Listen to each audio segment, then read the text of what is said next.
Good? 1 second, I'm sorry.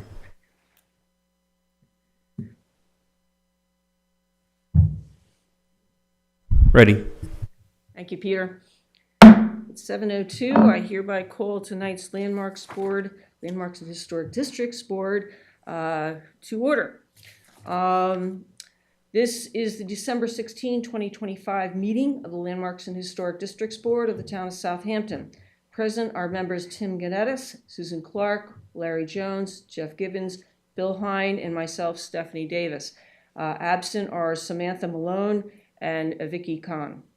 This meeting is being conducted under town and New York State law that provides for in-person and remote participation.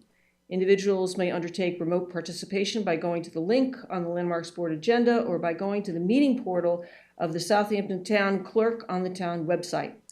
Viewer-only observation is found by activating the live link at the top of the town clerk's meeting portal page. Online participation is being moderated by CTV and tonight by Peter. To comment on a particular agenda item, please notify CTV via the chat function so that comments may be made. Commentators will need to provide their name, agency if relevant, and a place of business or residence. And let's see, the first item on our agenda tonight is a very quick announcement. And this is from Kirk Flack.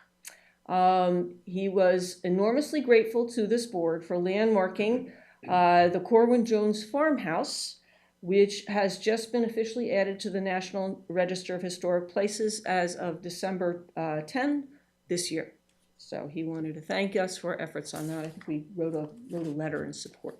So at any rate, he has thanked us for that. Next matter is the November 18, 2025 meeting minutes. Bill had an addition to it listing not only 33 Quantic Bay Lane, but 31 Quantic Bay Lane. And Susan, you had an addition that I made with respect to Ed's comments in the proclamation, etc., which those were added as well. Does anybody have any other comments, changes to last month's meeting minutes? Hearing none, do I have a motion to accept them? Let's see, Susan, motion. Second, Jeff. All in favor? Aye. Any opposed?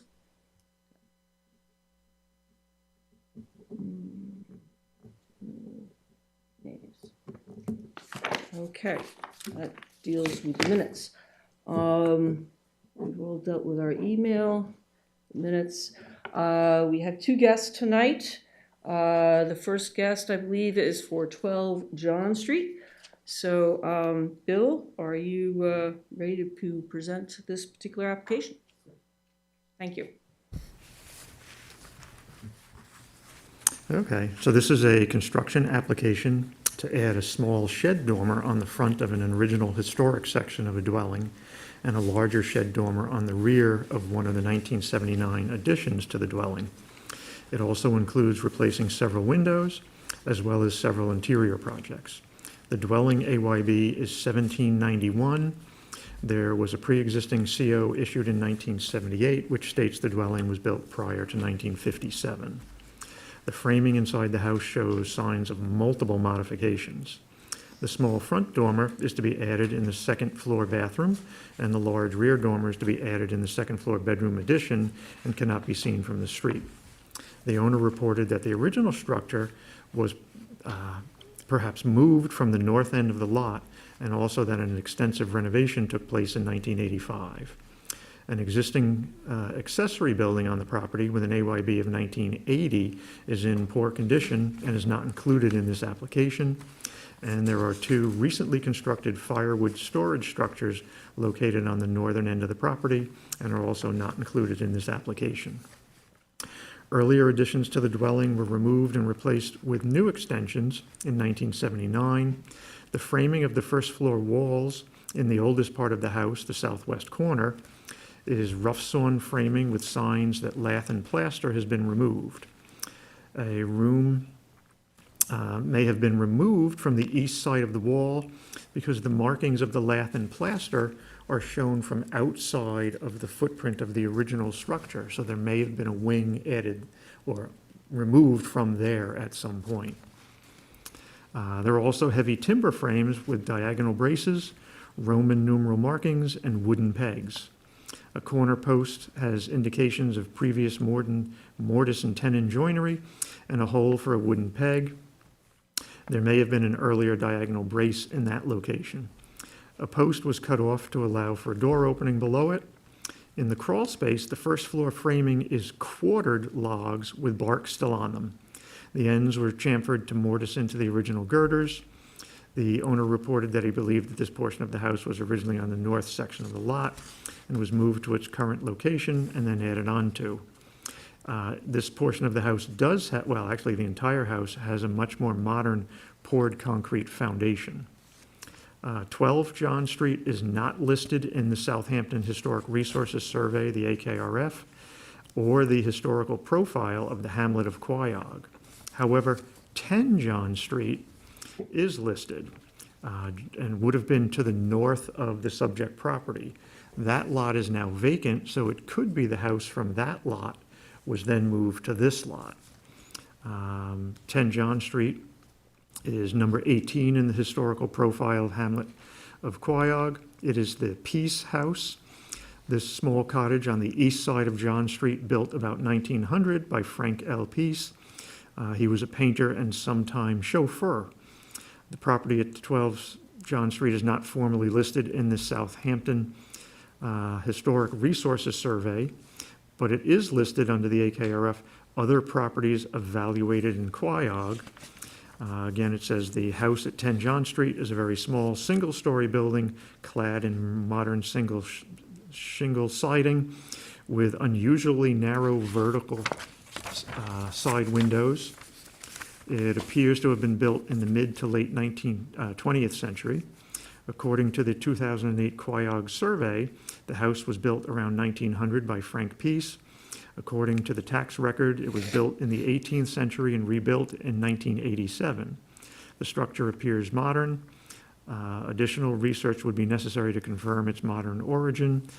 The reason that it was excluded is the structure appears to lack significance, integrity, but however, additional research may be warranted. On the 1873 historic map, John Street is not yet indicated, and no property owner is noted for that area. On the 1902 historic map, John Street and the subject property are not indicated on the map. The property may have been owned at that time by the W.N. Okemy estate. On the 1916 historic map, the property is indicated as owned by Jack Shearer and shows a two-story structure.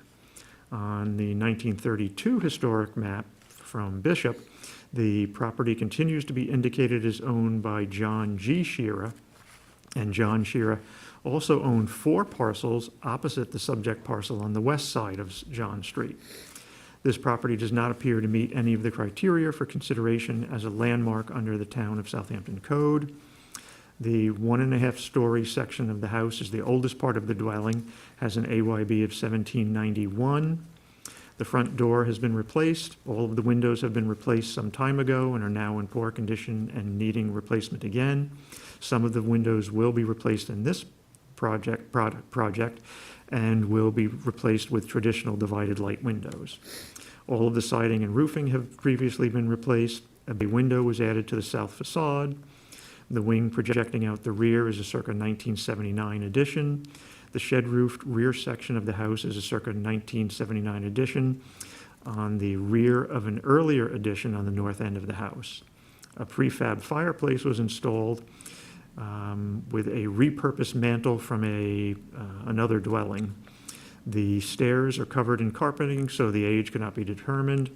A wood-burning stove was located in the rear addition. Although it looks historic, it clearly says on it was made in Taiwan.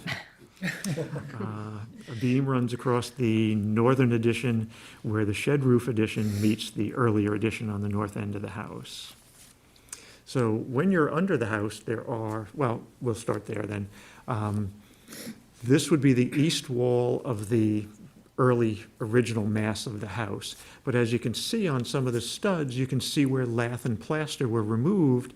So it seems like there may have been another wing on the rear of the house that no longer exists. So across the center of the picture is one of the heavy timber pieces. They are mortise and tendoned into the corner posts. There is diagonal bracing, mortise and tendon into those posts. Here and on the next picture, you can see where perhaps on this rear section, one of the diagonal braces was removed and the peg is missing.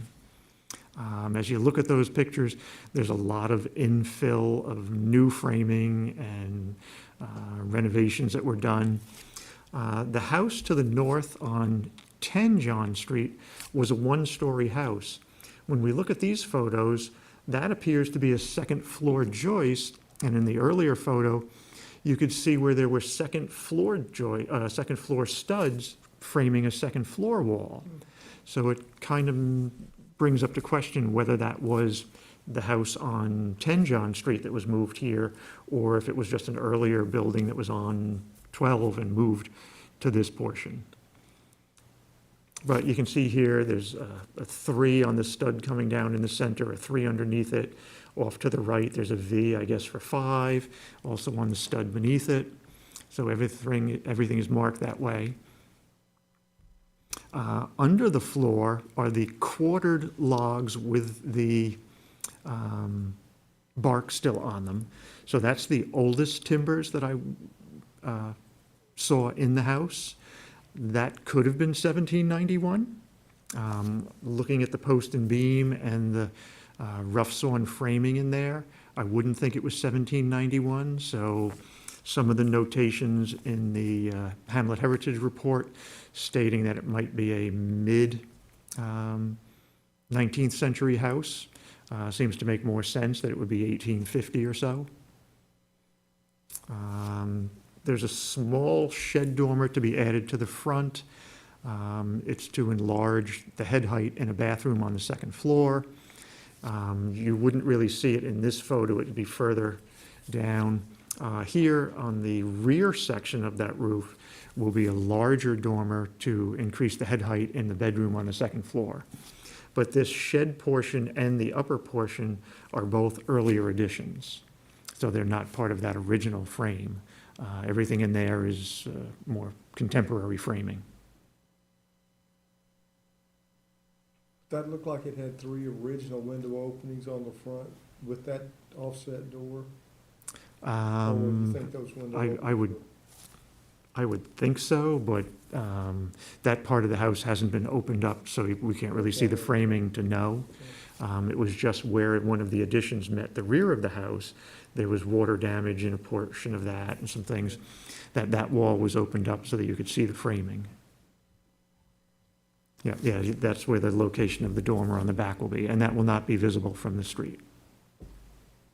According, like looking at your pictures, a lot of the interior has been gutted, some of it, all of it, most of it. Yep, a good portion of it on the first floor. Yep, the second floor, no. Is that No, current right, the work second. being done? Is that current, or is that older work that was done? I believe it's being done now and would be part of the current permit application. We Which, don't have a permit yet. no. So we do have the owner here who we can ask some questions when we're done. Bill, do you think this, I mean, if the the AYB is accurate, 1791, is this the oldest structure standing beside the old Brewster House at 33, Quantuck that's coming down? I mean, do we have any structures this old in? That I don't know. No, Yeah. I think this would be, This would be one of the very oldest, Oldest. yeah. Mhm. just curious. I Okay. mean, there may be a few others out there with frames buried in them like this. Yeah, You wouldn't really know this, other than, the AYB may actually reflect the age. 1850, yeah. just curious if you had, because I was just rattling through, when you hear that date for that area, I mean, Mhm. obviously there were houses that could have been older that don't exist anymore, but curious, because the house at 30, what is it, 33, 31, Quantuck, that was on the last, Yes. yeah, that had a fire and Mhm. that was an old 18th century house, but Yeah, I mean, this area really wasn't settled at that point in Yeah. time. There were a few houses that were built for the people who were out there, you know, running the cattle, Right. just like the Foster Meeker House of the Right. West Hampton Historical Museum. But that's really the only, you know, activity that was happening in this right, it's particular just the area at that livestock time. being- Yeah. Mhm. Yeah. Yeah. So the 1850 date may be more accurate, Mm. but I guess you can't bring up the pictures of the floor framing? I will give it a try again. Okay. How far down was the floor framing, Bill? It would be quite a ways down, probably just past the middle somewhere.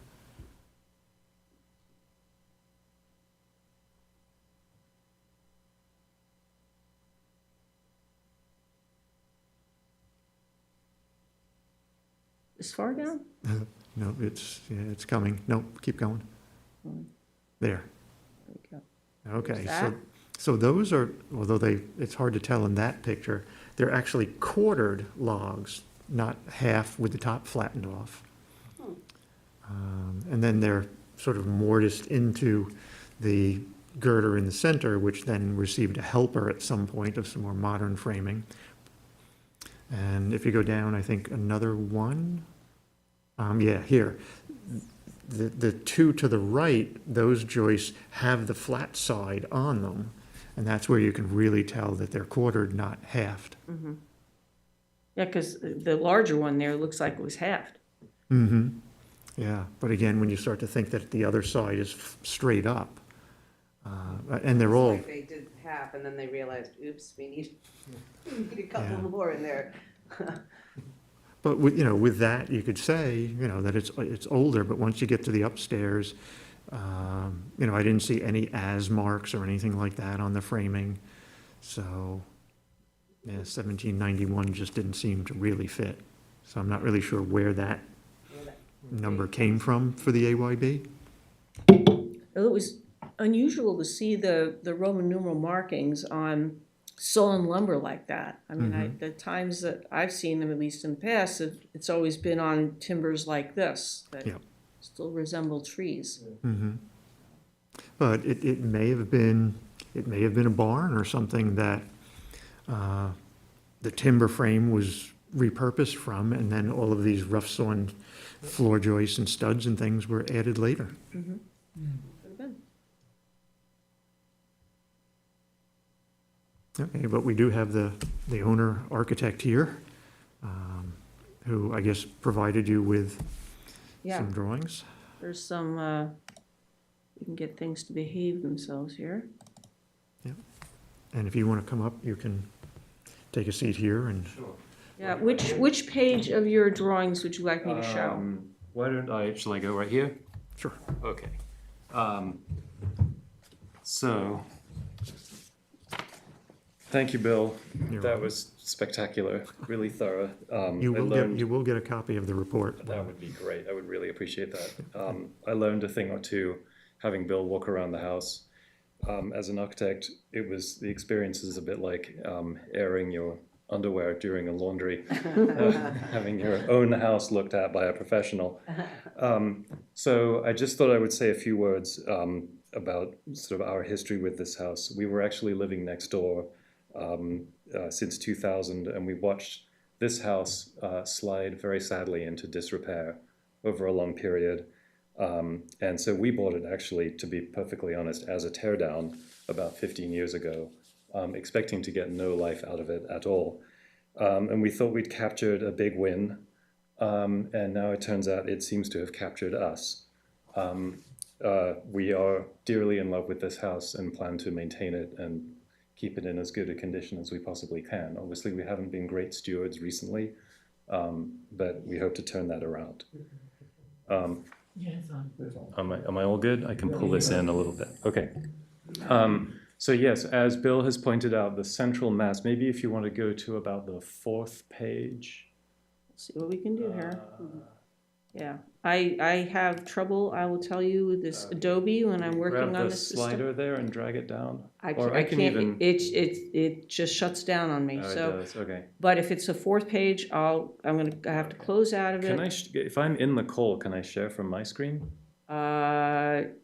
Perhaps, I'm not sure. Will the owner of the Zoom let me share? I think that person is off screen. Yeah, there you go. Maybe. Are you on the Zoom meeting? Yeah, I'm on the meeting. Okay, what's Jim Taylor? That's me.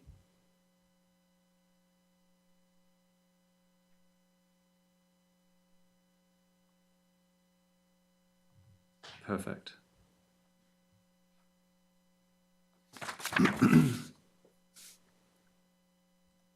Okay, so.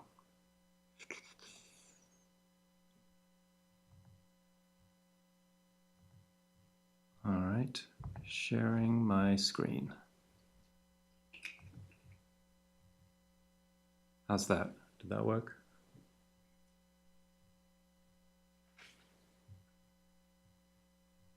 There it is. No? Are we good? Yep, you're good. So that must be, is that your? That's his. That's his. Where am I? Oh, I'm right here. Okay, great. All right, so Oh. I'll have to do This this with one's it behind me. mine, and Okay, that's his. super. So we're seeing this.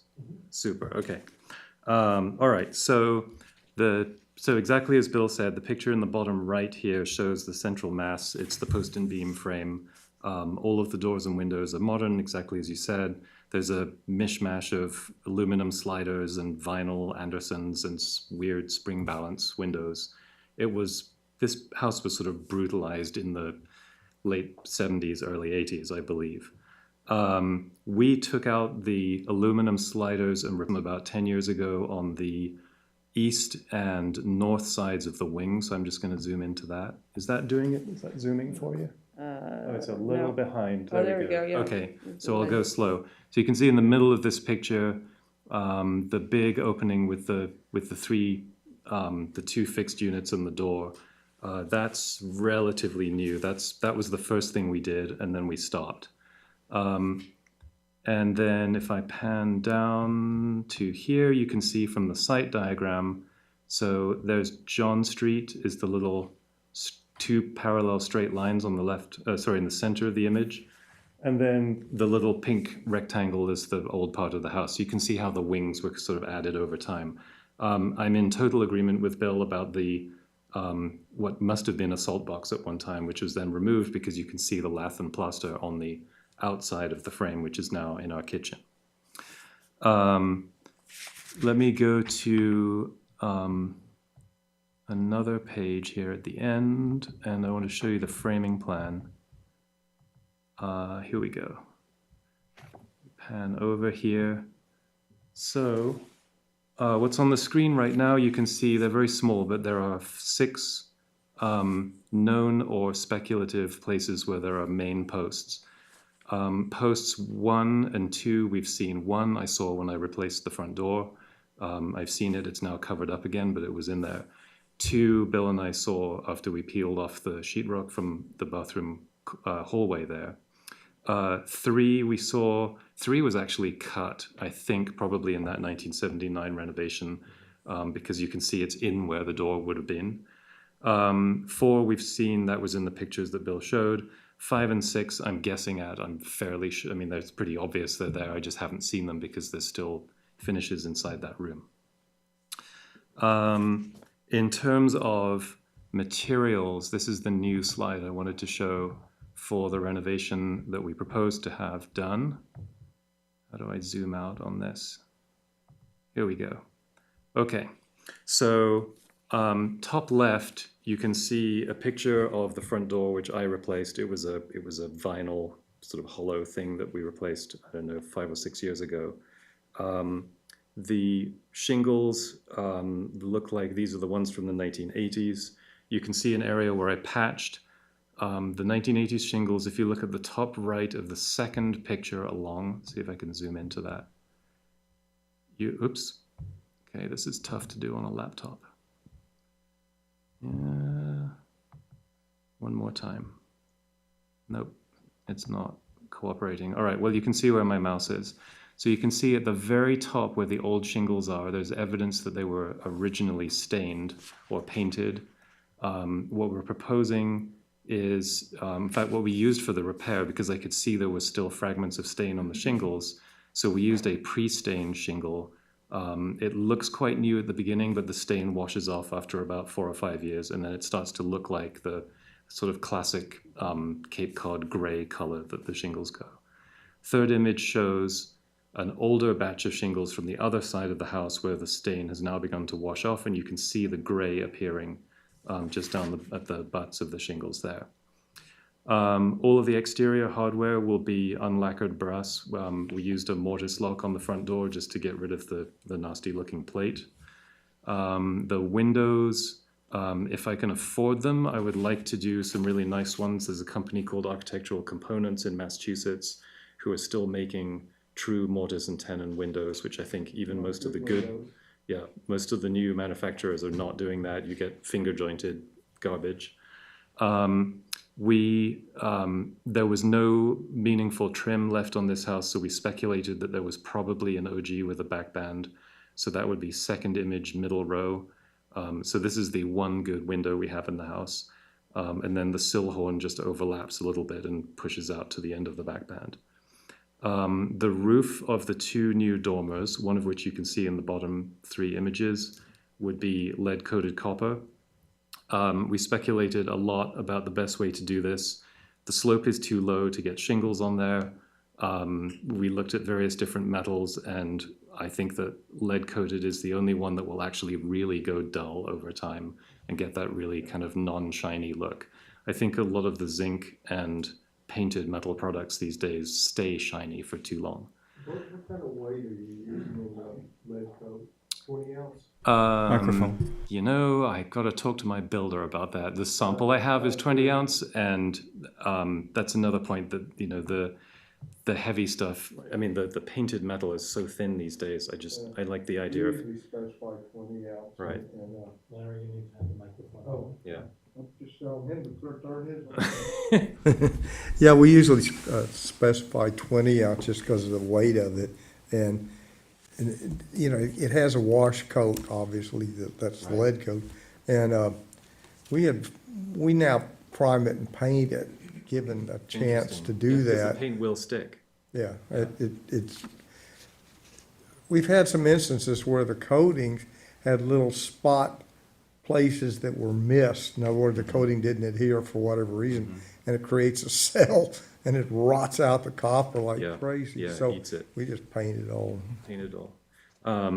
I just thought I would...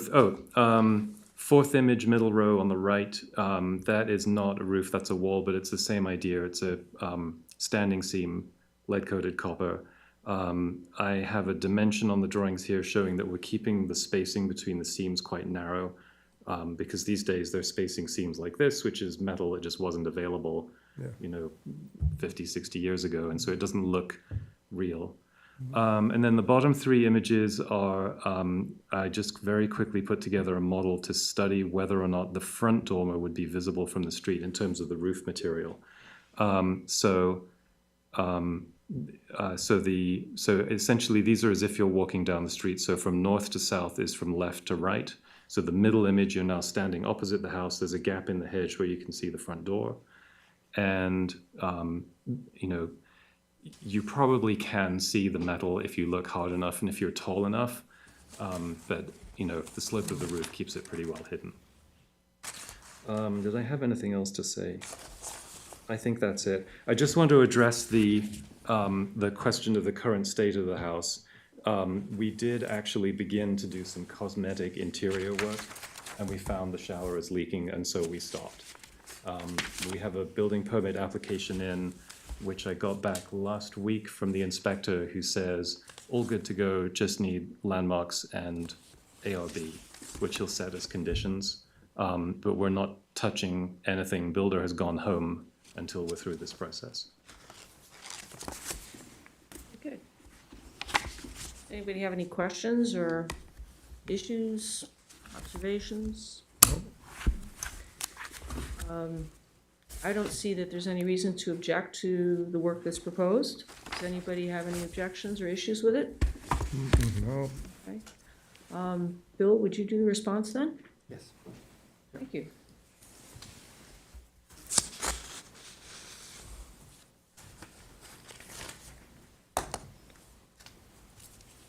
All right. Did I hand back the share okay? Yes. Yeah, that was fun. I'm all good? Okay, thank you very much. Thank you.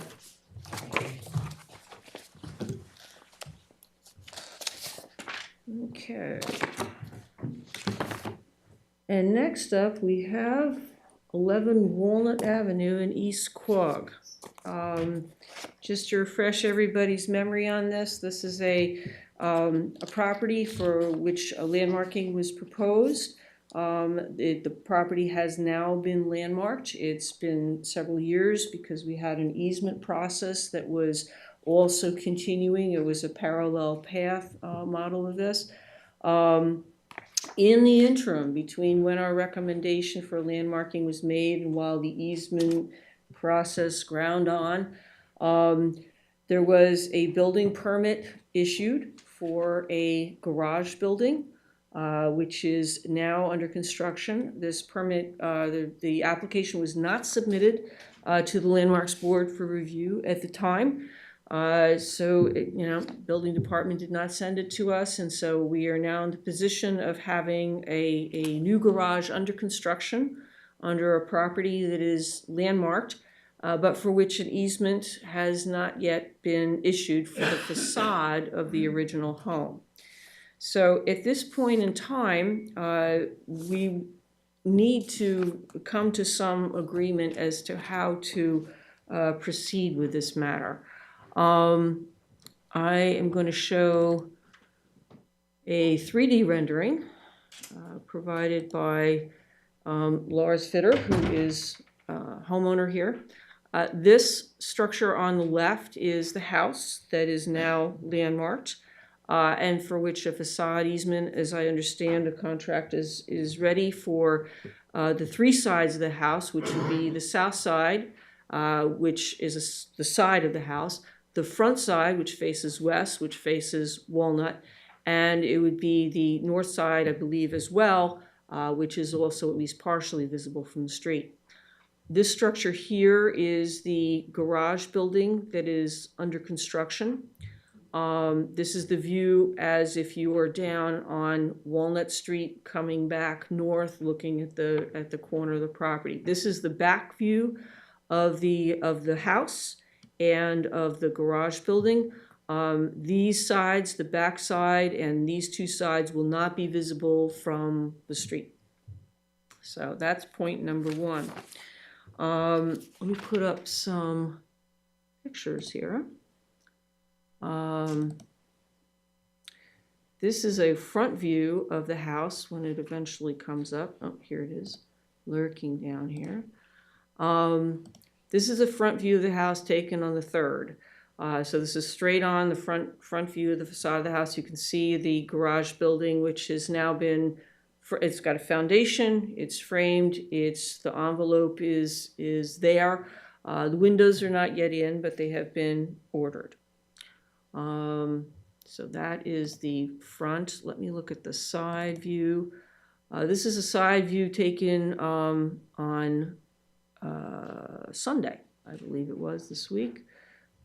It's lurking down here. Okay, so here's the side of the house, the front of the house, and here is the view of the barn garage building. It is connected to the house by an enclosed conditioned space, or it will be conditioned. As I understand it, and Lars, please jump in if I misstate anything, it's the siding on this is going to be vertical boards that are going to be allowed to weather to a gray color. There is a front door here that will go in. I have a picture of that to show as well. I think it's in here, yeah. Okay. So this is what the front door will look like in that facade of the breezeway area. Let's see. There will be landscaping. To soften the visual appearance of the detached garage addition from the streetscape, they propose extending an evergreen boxwood hedgerow to the driveway entrance, and several specimen trees will be planted at strategic intervals. This will be the door in the breezeway that's visible to the streetscape. It will be, the surround of the door will be cedar shake and a natural finish. And this is the picture that we looked at from, actually, this is the picture taken on the 3rd, so there hasn't really been much change between the 3rd and then this week. So, the windows are 2/1, which is the same pattern as in the house. The size of the windows appears to me to be about the same size as the house windows. The windows in the garage structure will be black, not white. Is there anything else, Lars, you can add in terms of the appearance of this building? No, with the door for the breezeway, we were Could looking. you come up to the front and grab a microphone, please? I was just gonna say, Stephanie, with the door on the breezeway, we were looking to, that similar design to the front door that's on the house right now. So a divided light door that we currently have that was maybe visible in that porch. Yeah, there you go. Yeah, so it'll look like that. Similar to that, correct. That has like an old screen door, but the door behind it is a divided light interior door. And the front door appears white, although the windows in the addition are going to be black. Will the door be black as well because it's part of the addition, or white? because We haven't selected a color yet for that door. So the door on the front of the house is a dark blue color behind that white door, which is a screen door, like a wood frame screen door.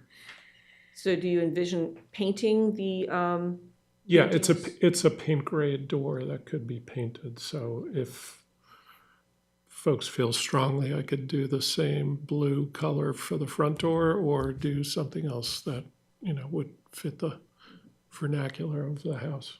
yeah. I mean, the way I sort of read this, many of these older homes had barns associated with them or other outbuildings associated with them. And they were often connected because if you had to go to the barn and the weather was bad, it's kind of nice to have them connected. So, I don't think that this particular structure is out of keeping with the kind of, property that we have here. I think the idea of allowing the wood to weather to a nice gray finish will, help it look like a barn relative to the house. Does anybody else have any comments or on this particular plan? And the black trim windows, that's a done deal. The windows have been ordered Because as, the black, it makes it look so modern. Oh, yeah. The windows are ordered. They're due for delivery on February 3rd. They're Anderson 400 series.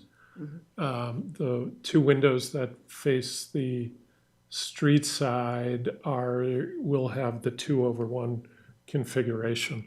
To follow the thread where Stephanie was going, we hired a local architect, Nicole Adams, Sag Harbor, and this is her design, and really purposely designed so it wouldn't look like the historical house, that it would have this modern barn feel. So you're not trying to marry new with old. So it was to show really the contrast between, keeping the historical, which we're not doing any work on, and then having this offset, modern barn building look behind it. And will the garage doors be white, black, or I was cedar thinking- to match the siding and Yeah, the weather? Or there's two selections I'm looking at right now. I have not ordered the garage doors, but horizontal, either cedar or like a grayed ash type look. So, and I'm leaning toward the gray ash, just because like Stephanie said, the exterior of the building is going to weather to a silvery gray look, and that way the horizontal wood door look will Yep. blend in together with that, so. And your landscaping will be no taller than 4 feet to, it won't obstruct the southern view of the house, Southern view, Which is- the side where the, where you have the attached barn. So that's the southern side. Yeah, this is Elevation. the south side south side, of the yeah. house.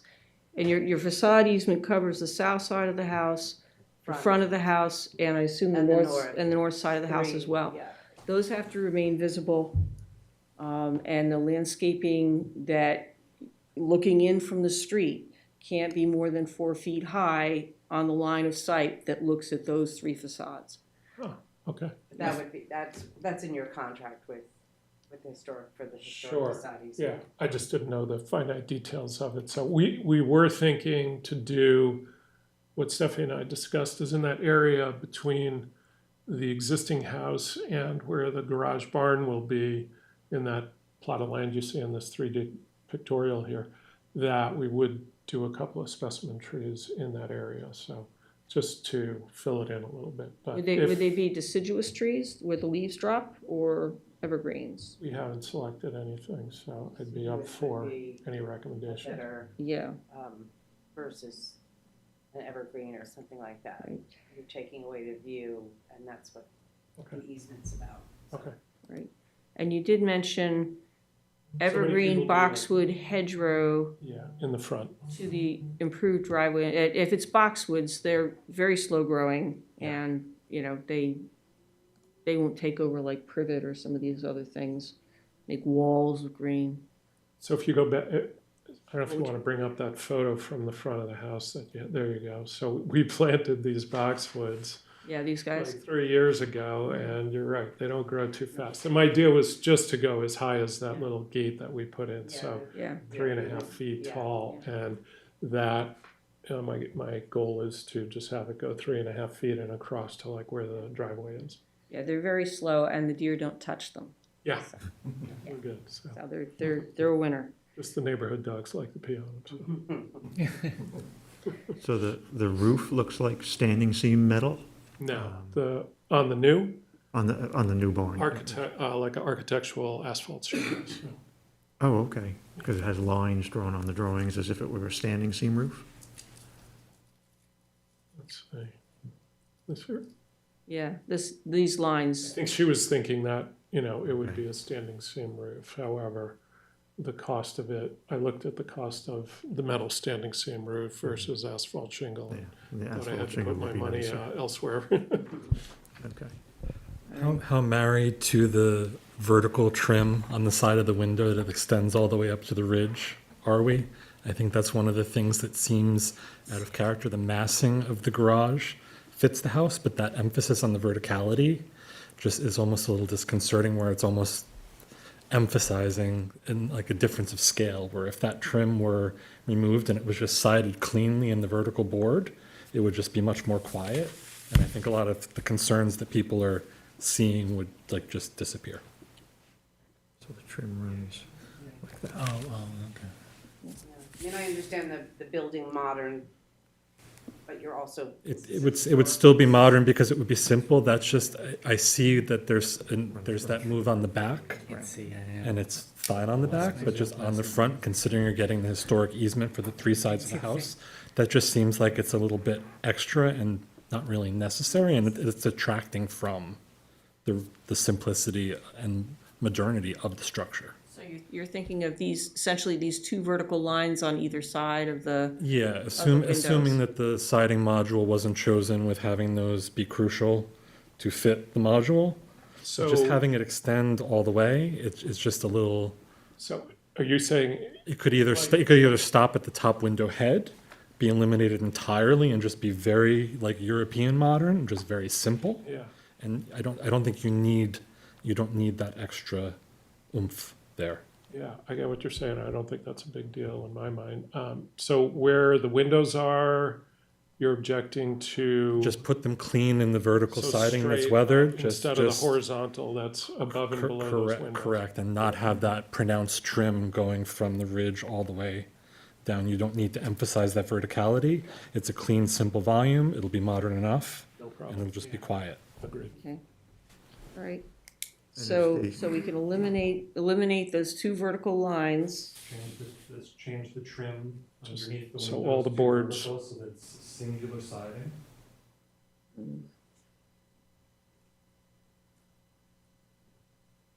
So is sort of the rake board and fascia, is that also going to be cedar allowed to weather? Okay. And so the garage doors are going to be ash. Are they actually wood doors, or I think it's like a faux wood. is this siding kind of, Yeah. all right. Not gonna be glass and metal fire. Yeah. Ceiling. Firehouse doors. Yeah, fire, the glass doors that glow in the night. Yeah. Okay. All right, right, so we have the 2/1 windows on the front. Did that for you, Stephanie. Oh, thank you, thank you. And we have the wood door, which will likely be painted. We have the wood shingle surround. And it's all gonna be allowed to weather to gray. Any other elements here we wanted to discuss? Yeah, change the trim under the windows to singular siding, Vertical board. yeah, vertical board. And we'll eliminate the side, expose the Okay. I think I'll run the language by you before this goes out. Eliminate vertical trim from sides of windows. Okay, yeah, that makes sense. Trim Microphone. from sides of windows. Any other comments? I'm kind of with Julie. I don't like the idea of black windows. I just, to me, it just screams 2020s. And in 10 years, we're going to look back and look at all those houses that have black windows. We're going to be able to tell exactly when they were built. I don't think it goes with the historic house. Yeah. The challenge right now is that they've already been ordered. Yeah, I know. Yeah. The saving grace, You it'll asked- be, you it'll be asked if in you wanted weathered to know wood anything instead else. of white. What's that? The saving grace is it'll be in weathered wood Yes. instead of white. Yes. So hopefully, and So especially that- since it yeah. is set back, hopefully it'll disappear. And if you're not doing that trim element calling attention to So it, hopefully it will just kind of fade to the background. So the only two windows are on the facing the front? No, there's a window also that you could see from the street. There'll be this window Okay, and then these two windows. Everything else is not visible from the Okay. street. that's fine then. Can I just go back to the landscaping comments? So with that area of lawn on the south side there, Oh, do you we want- want trees or no trees? Like, so they shouldn't be evergreen trees, they could be deciduous trees that drop their leaves. Right, so part of the historic facade easement is that the vistas of those elevations is Okay. as we see it today. Okay. So if you needed some sort of a privacy or some sort of a containment area, it's not to be taller than 4 feet. Okay. So if you were gonna do some sort of hedge or something like that, it has to be 4 feet. You know, even in the front of your house, you can't let that grow. Yeah, no problem there. Yeah. So I was just thinking for this infill area, what do I do? Yeah. Would a few deciduous trees be okay in there? I mean, there Yeah, are I mean, I existing don't- walnuts on the I don't property. know, I mean, you've been dealing with Dan McCormick, at CPF, and we didn't know about this, Mhm. this addition either, or at least Dan has explained to me from your dealings, that had not been told. So we need to know, we need to see what the plans Okay. were for that. Okay. That maybe should be worked out between Mhm. CPF and Yeah. you, as far as, I think this board, as long as we're not obstructing the view of the house, and, you know, we're not blocking everything off. If there needs to be some landscaping to soften the visual appearance of the addition. garage. Yeah, No, That was the intent. Yeah, Yeah. yeah. And certainly, I think boxwoods are great because they're just so slow. Yeah. Okay, if we have no further comments, we need a resolution to issue a COA for the garage that's under construction.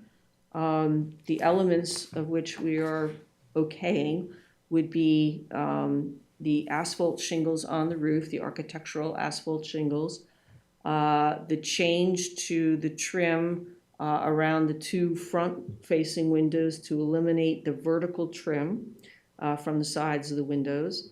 The garage doors will have an ash wood look to them.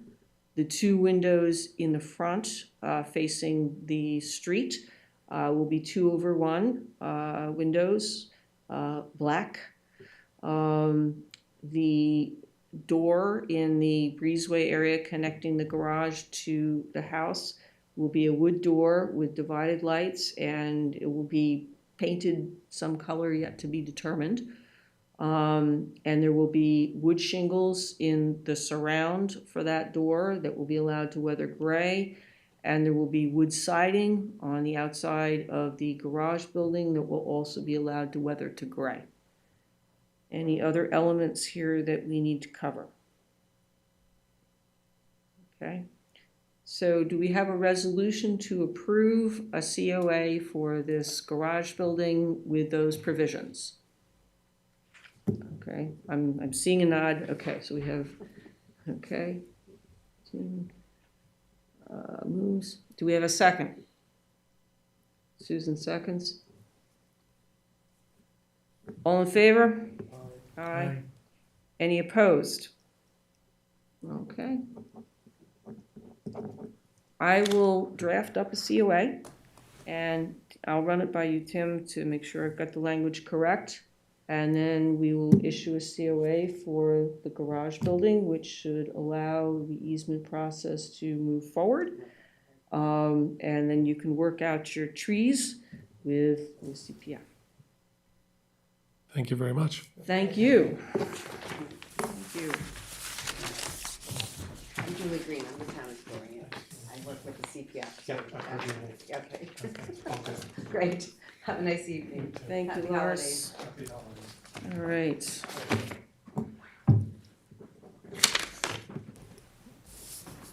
Very good.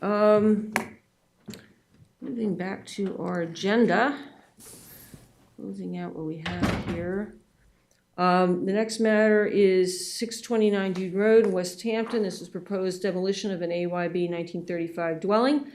We have reviewed this and determined that this building was actually not built in 1935, but it was built at some point after the 1938 hurricane, and sometime actually after 1947, because the beach was still washed clean in 1947 in this area. So we have no jurisdiction over this one. We've passed on full review. Done. 59 Montauk Highway in West Hampton. This is the proposed demolition of the 1939 Casa Basso restaurant building. Julie, you want to talk about that briefly, or? Right, so this is just the You want demo. up at the, yeah. The left seat, if you may. Sorry. Left, right? Left seat, I think you This is said. left. My right, My your other left. Yeah, so the Casa Basso restaurant, which you're all familiar with, we've done a landmarking of the castle and all the statuary. I think that's one of the main concerns with the restaurant is there are some statuary built prior to 1937 that are in front of the restaurant to be torn down. God, I'm getting down there. There we so go. there's our three-headed horse. All of these, this is one of the earlier statuary that he had done. Her name is escaping me at the moment. But all of this will be moved prior to demolition. I don't know if you all got my email, but everything will be moved and protected. That's also another Brower sculpture, and that will all be moved. Where on the property is all to be determined prior to the demolition. We're currently working right now, finding somebody to lift them and move them with the utmost care, because they are just cement. They're his creation of cement. So will the Casa Basso sign disappear, but the posts look like they're his posts? The posts were actually the interior, so the interior of the structure no longer has the winding staircase that was inside, and from my understanding, those are actually wood, and they were the bottom. Newel post? Yeah, the newel posts at the bottom of the stairs. And I don't know if they were painted the white and green, that most of the exterior, exterior lighting structures are on the same kind of painted. Those are concrete, but these are wood. That will be changed, that signage will be changed. We don't want anyone stopping in for dinner. And there's also still the, what is it, Jerry's Cakery on the, Yeah, all the signage will be removed. Cancel. There's no, that's all gone, she's left. Yep. Yeah. Is the sign itself historic? Should that be preserved? The Jerry's Cakery? No, no, no. Oh, the just Casa Basso? I don't- Microphone. I'm not 100% sure how old that is. The post for sure, the castle was built in 1902. So those new posts could be from that time frame. I just don't know. We haven't really been able to do, and that's not my expertise. So maybe we could do a site visit if you'd like to come sure. and get inside the castle and take a look at everything else. The restaurant was originally, I believe, part or some of the kilns that he used, and then it was completely blown out, made into this much larger restaurant when Casa Basso took over. There's a little debate about when they moved in, but definitely in the after he died in 1937, I believe is the date that he passed away. Mr. Brower, the sculptor. So then there's an ocean of pavement there, the parking lot? Yeah. Is that scheduled to come out now, or? Not at the current Okay. moment. I think that they're still trying to, down, the long run, what this will be used for. It was bought under different CPF target areas, so we'll see. It's right on the water. Yeah.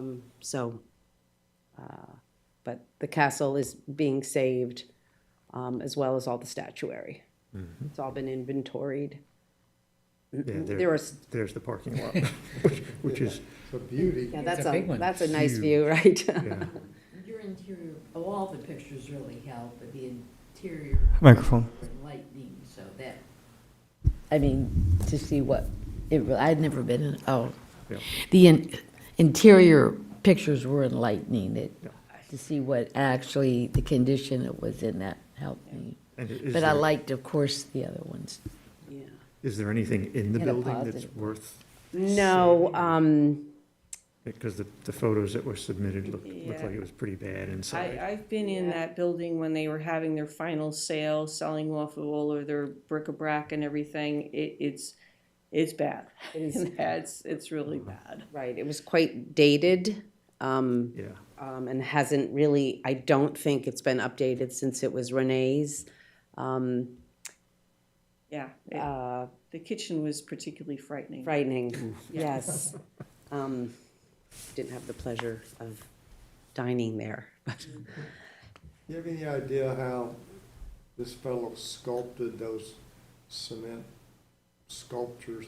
Assuming it's got rebar all through it, but yeah, it's hand tooled. he didn't, he wouldn't give out his secrets, on how he did it. He actually made a concrete boat that floated, right there on the creek. He didn't give out any of his things. He also did other sculpture too, but he became well known for this cement. Well, there was a bunch of Materials. research during World War II, and actually they made a few concrete hulled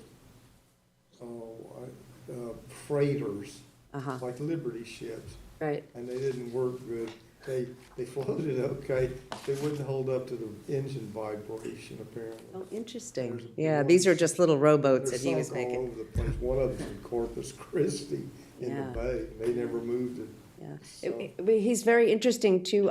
He also did, I think I had mentioned he had done work in Florida for this development, which is the same. He's got alligators instead of horses, and pelicans and things like that, fitting animals, more species from down there. But and then if you've seen any of the statuary that's in front of the Eastport Yeah. Elementary School. Yeah. There's a statue there dedicated. So after World War I, he was commissioned to do these other statuary throughout the town and outside of And they were Southampton always town. painted.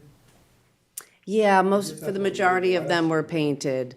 And unfortunately, some of them didn't hold up very well and were kind of crushed, and so we'd like to save as much of the statuary as we can. Yeah.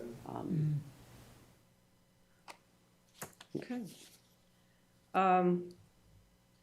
I see no reason to object to the demolition of the restaurant building. Right. As long as the statuary is properly protected during the process, so that it has a chance of being salvaged and renovated and redisplayed.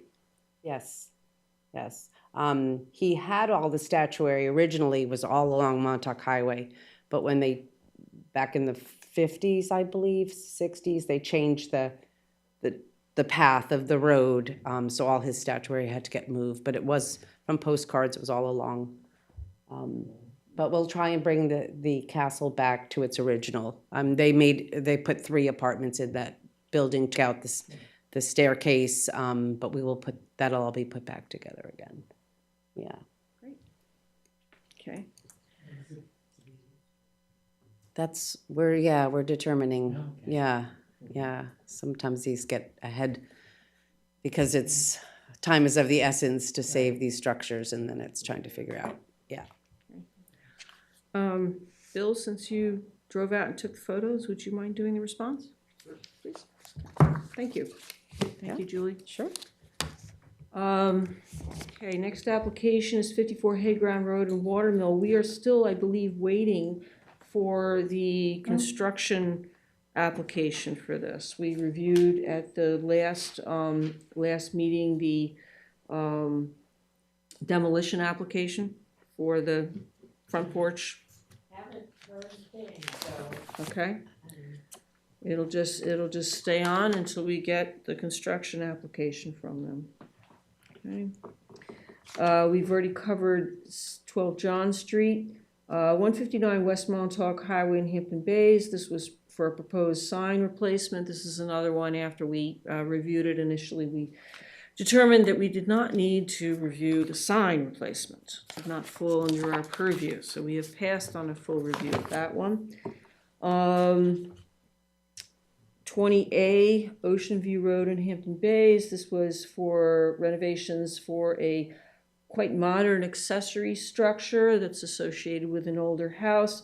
It's totally separate from the house, and we have determined that a further review of this application was also not warranted. So that we passed on that. 4 Beaver Dam Lane, West Hampton. This is the Rayner Fish House. We reviewed the sort of preliminary COA. We are now waiting for a construction application. They're going to run it through the building department. They'll be back here for a COA after the building department has determined what's needed. So stay tuned on that one. 533 David White's Lane in Southampton. Yes. Great, it's North Sea.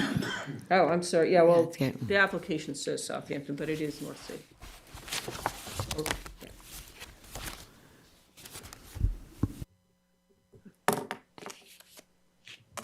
Okay, basically, last time we looked at the proposed work on this house, which consisted of replacing the roof in kind and replacing the exterior shingles in kind. We determined that that did not require a COA, but they also plan to replace the windows, the trim, and the gutters and leaders, and that is the COA application that we have received. With that application, what was submitted was a schedule of windows, which I've looked at, Bill's looked at. I never got a schedule. I looked, It all was I posted. had was, Okay. The additional information was posted. I asked Renee to post it on the site. I checked it a number of times. This is all I, Okay. I tell you what, then, why don't I pass this down? Here you go. Bill and I have looked at this. All the windows are scheduled to be replaced with 2/2 full divided light windows, Anderson 400 series. I took a look at the existing windows, the photographs that they sent, which, did you guys get a copy of that as well? Or not? I looked at some of the pictures that I took in 2015 from the interior. And because I didn't see this, so I couldn't make any comparison. At the rear of the house where the kitchen is, the back door was a sliding glass, Right. obviously a replacement. And the kitchen windows appeared to be replacements. And after that, from what I could see, they were the 2/2. Yeah, these are the pictures of the windows that were just recently taken for all the rooms. Okay.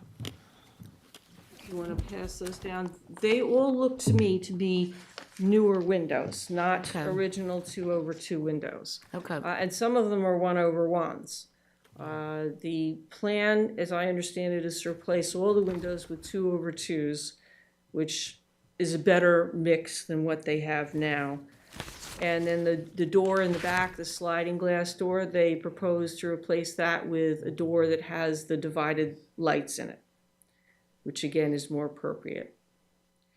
The only change that I saw was, and you'll see it in there, there's a back door on there, the green door. That's been removed. And it looks like that wall is entirely shingled at this point.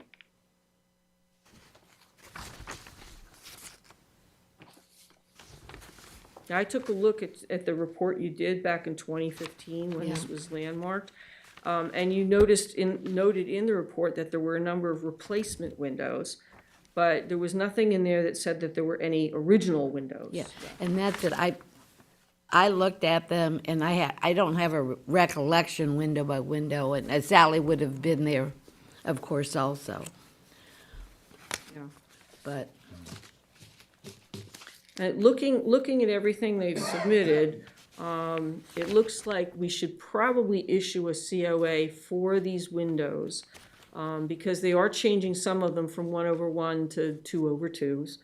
And they are changing the sliding glass door in the back to these more sort of French door looking things. But I didn't see any reason to object to this window replacement because I don't think they're losing any original windows, from what I could see. so is this available now? Yes, I believe it is available on the portal. Okay. You didn't see it? Okay. I will ask Renee to post it then. So, No, it's helpful. So that's good. When I saw this, like I said, of course, you listed a schedule, an inventory, and yeah, so I made the assumption that we wouldn't be talking about it, but this is helpful. okay. Thank you. You're welcome. How do we want to proceed then with this if the board has not had time to take a look at the windows? That was enough time, that's fine for me. That's fine for you? Okay. And it's fine for me, but I've looked at them, so, It's an improvement. yeah, I think so. What are they doing for up at the top and the gable?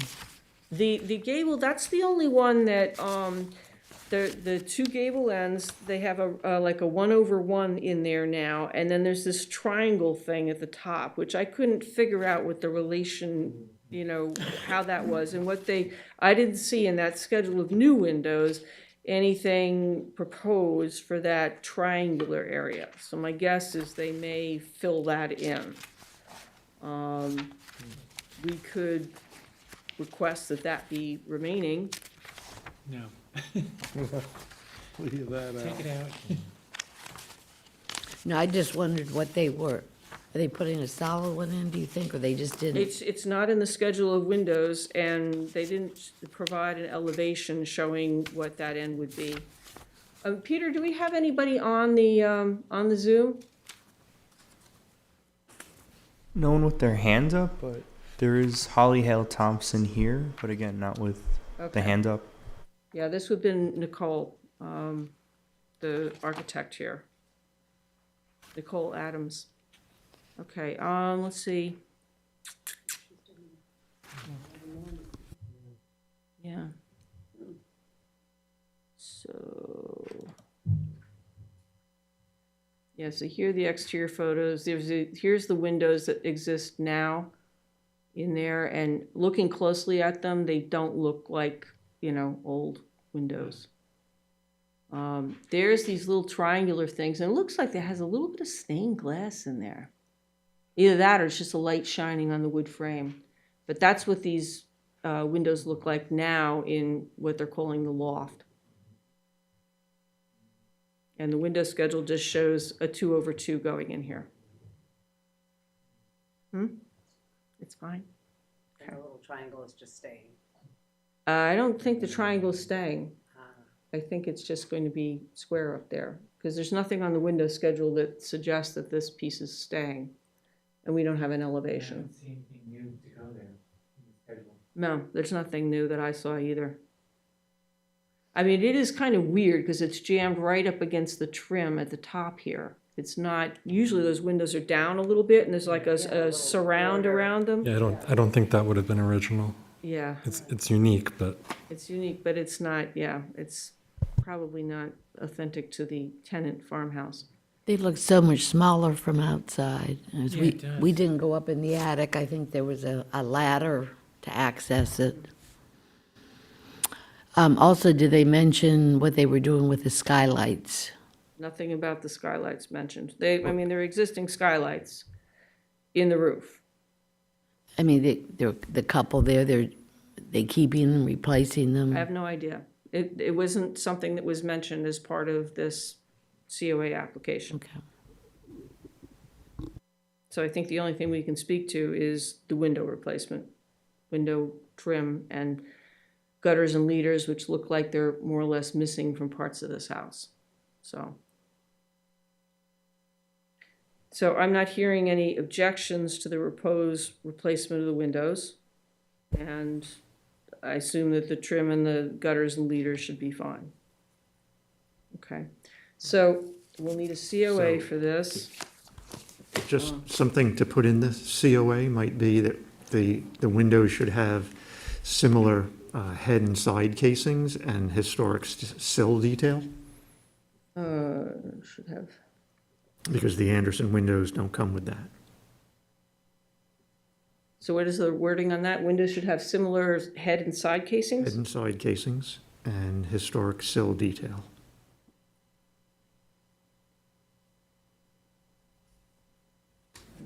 Historic.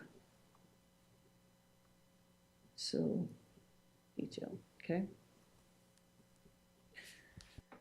All right, so the resolution would read, approve a COA for the replacement windows as shown in the schedule provided by the applicant. The windows should have similar head and side casings to existing and historic sill details as existing. And then the replacement replacement of the gutters and leaders and trim as needed is also approved.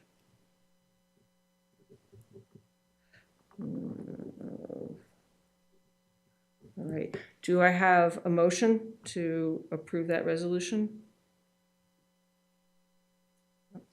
Do I have a second? Aye. Second. All in favor? Aye. Any opposed? All right, thank you. Very good. And I'll make sure that Renee posts the additional information. I had sent it to her, but I guess it didn't get up there. Or I will post it, either way. All right.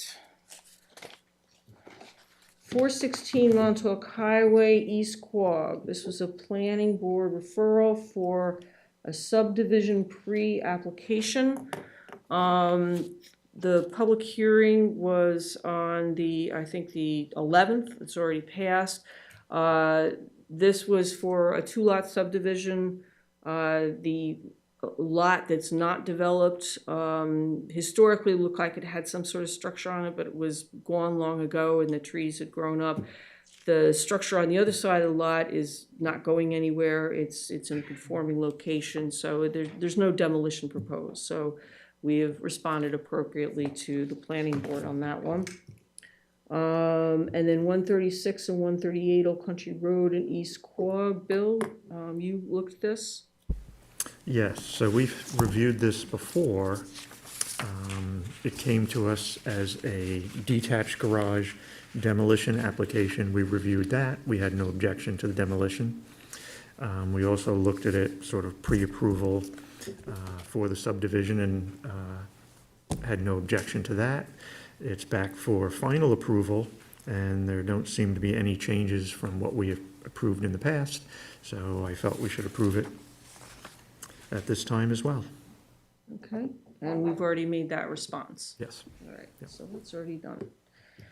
That brings us to 53 Foster Avenue in Hampton Bays. Julie, would you like to talk about this? The seat on your left, I'm sorry. This one, He wants me over here now. yeah. I prefer not to be seen.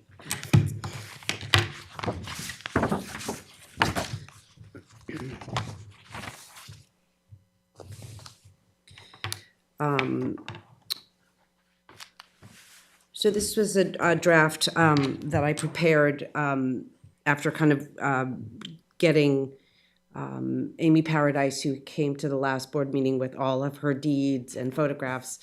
She allowed me to scan everything.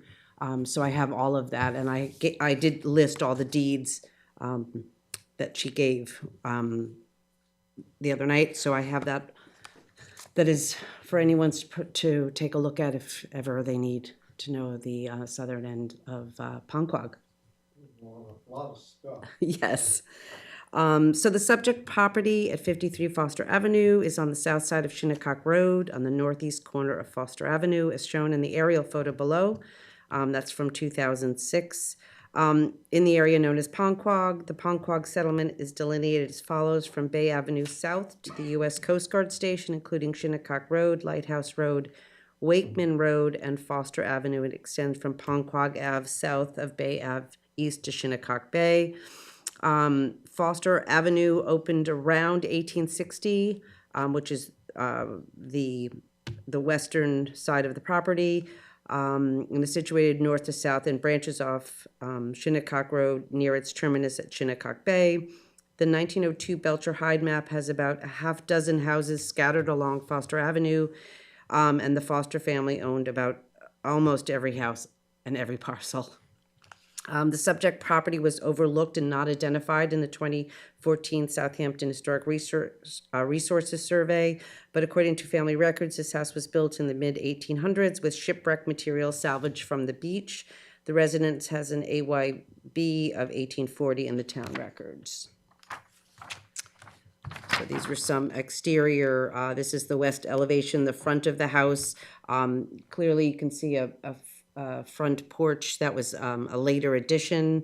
The picture on the bottom of that I'm page. working on it. Okay. Sorry. Shows the north elevation, and you can kind of clearly see this 1840 house that's there. It closely resembles John S. Foster's house, circa 1835, to the north, which is at 4 Wakeman.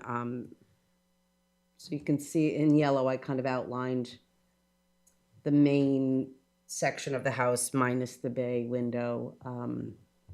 And it looks like another Foster house built for John Sawyer Foster. This is on Wakeman Road. This house actually stood on Shinnecock, just about kind of across the street, but was moved back in the, I guess, mid-1800s for the house, a larger home to be built on Shinnecock Road. So the historic resources and maps identify the subject property. The Chase map of 1858 Suffolk County map and the 1873 Beers map show the house is owned by John S. Foster's son, Edward Foster. The 1894 Beers map shows a change in ownership to Edward's son, George E. Foster. And by 1902, the property was owned by George's sister, Nellie R. Clark.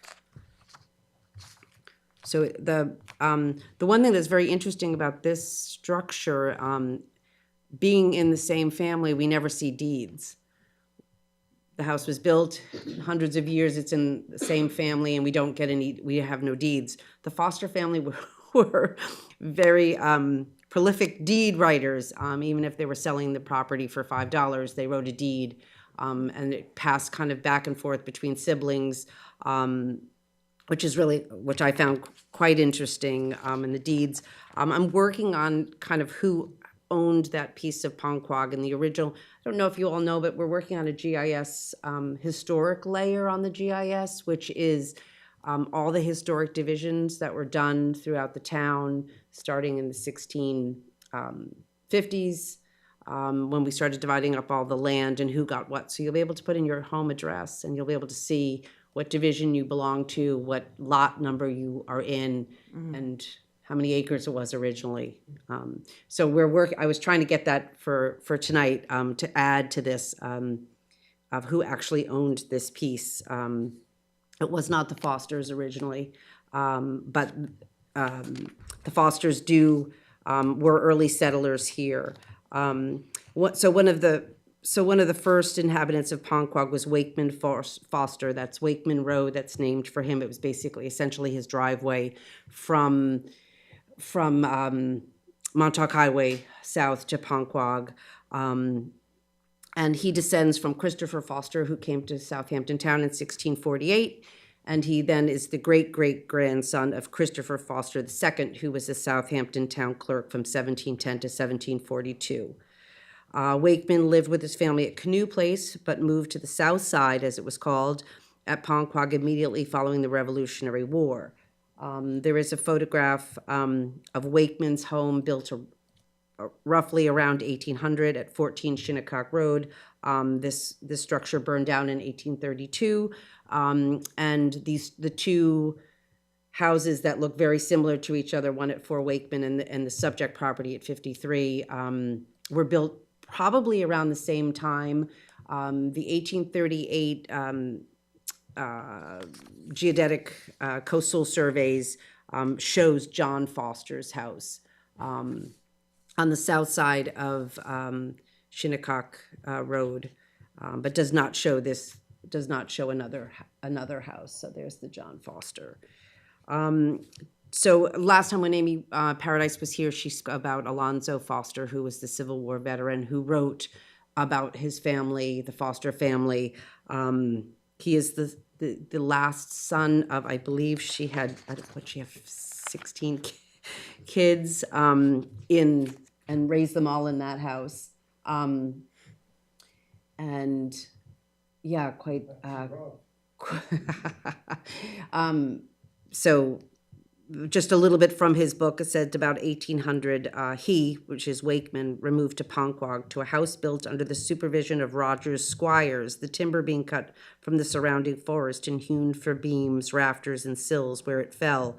The boards were sawn at the sawmill, situated a half-mile to the south of the house and near the shore of the Shinnecock Bay, known as the South Side. The mill had 4 immense sails, the motive power being the wind, which is interesting. The magnificent summer residence of Judge James Carter now occupies the site formerly covered by the old sawmill. So just kind of south down Penny Lane there must have been where the sawmill was. If we measure distances, it's a half-mile-ish. So about the subject property, the gentleman that the foster that most likely was the gentleman that built the house or had the house built for him, kind of under the same supervision of Rogers Squires, was Edward Henry Foster. From the earliest records, he was born in Ponquag, one of 14 children. Sorry, I added 2 extras. 14 children to John Sawyer Foster and Phoebe Penny, the true pioneers of the South Side settlement, having cleared and cultivated a large farm on the point. Edward married Mary Grace Bellows in December of 1840 in Hampton Bays and were the parents of 6 children who later inherited or purchased the land amongst themselves. Edward's youngest brother, Alonzo, served in the Civil War and is memorialized on the 6th New York Cavalry Monument at Gettysburg, Pennsylvania, after which he wrote reminiscence of and record of the 6th New York Volunteer Cavalry, an account of his first-hand wartime experience in 1892. Alonzo also penned a family record of the Foster, Penny, and Squires family in 1895. Most of the Foster's occupations relied on and revolved around the water, whether as baymen, fishermen, boat builders, and waterfowl sportsmen and guides. It was stated in Phoebe Penny Foster's 1881 obituary that many inhabitants of Southampton, Bridgehampton, and Sag Harbor stayed at the Foster home, along with the 14 children, visiting Ponquag for the purpose of duck shooting on Long Point. So Ponquag Point, where we now have the bridge and the Coast Guard station, was called Long Point at the time by the family. So the entirety of the Ponquag Point was owned by the Foster family, and in 1857, after some dispute over land use, John Henry, who was Edward's brother, sold acreage to the United States government for $100 an acre, which was quite high in those days, for the erection of the Shinnecock or the Ponquag Lighthouse in 1858. I attached in the report, which I thought was really interesting, that Edward Foster sold to his son Charles Freeman all his equipment, all his farming tools, horse carriages, harness, boats, fishing traps, and outdoor movables of the party of the first part. So for $100, he sold him everything. So again, not giving his children anything. They were big into sales and purchases, and but what's interesting, and in the things that I copied from Amy Paradise are letters from the United States government about them selling the 10 acres for the Shinnecock lighthouse, which is now where the Coast Guard station stands. So there's a photograph of the lighthouse from the 1930s in the report. But there was some dispute because they wanted to keep the fishing rights around and any seaweed collecting and anything. They wanted to keep those rights, and the government was like, no, we're not buying it. So they must have made some sort of a deal. And the Coast Guard, the lighthouse was erected in 1858, and sadly only stood for 90 years when it was demolished in 1948. The federal government had no more use for the lighthouse at the time, and it's such a shame because it would have been a great historical resource here in the town. And one of the sad distinctions of the lighthouse is that when it was built in 1848, many the reason they built it is so that they could prevent some shipwrecks. But unfortunately, when they built it, most of these ships were out for 2-4 years at a time, and the John Milton wasn't given any heads up that this lighthouse had been built and was working.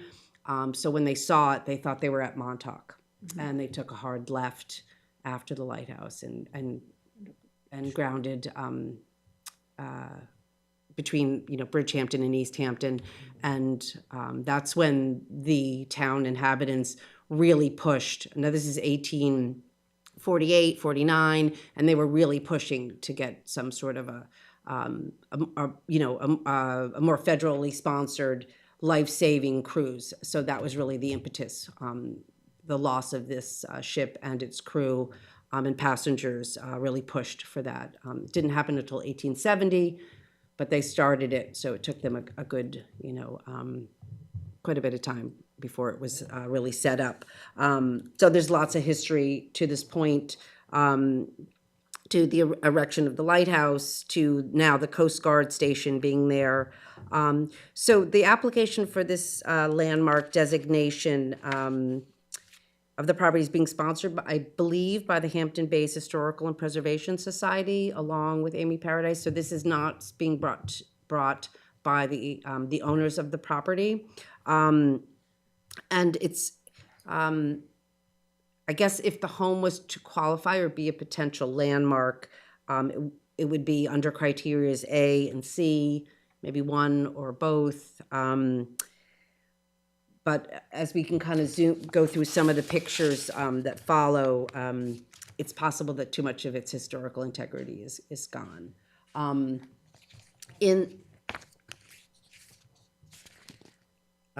So today, going with the theme of landmarking, so directly across the street at 59 Shinnecock Road is the Rookery. That is a summer resident of William and Isabel Skidmore. Isabel was a foster. That house is on the corner of Shinnecock Road and Lynn Avenue. It's right on the corner. That's a historic landmark for the town.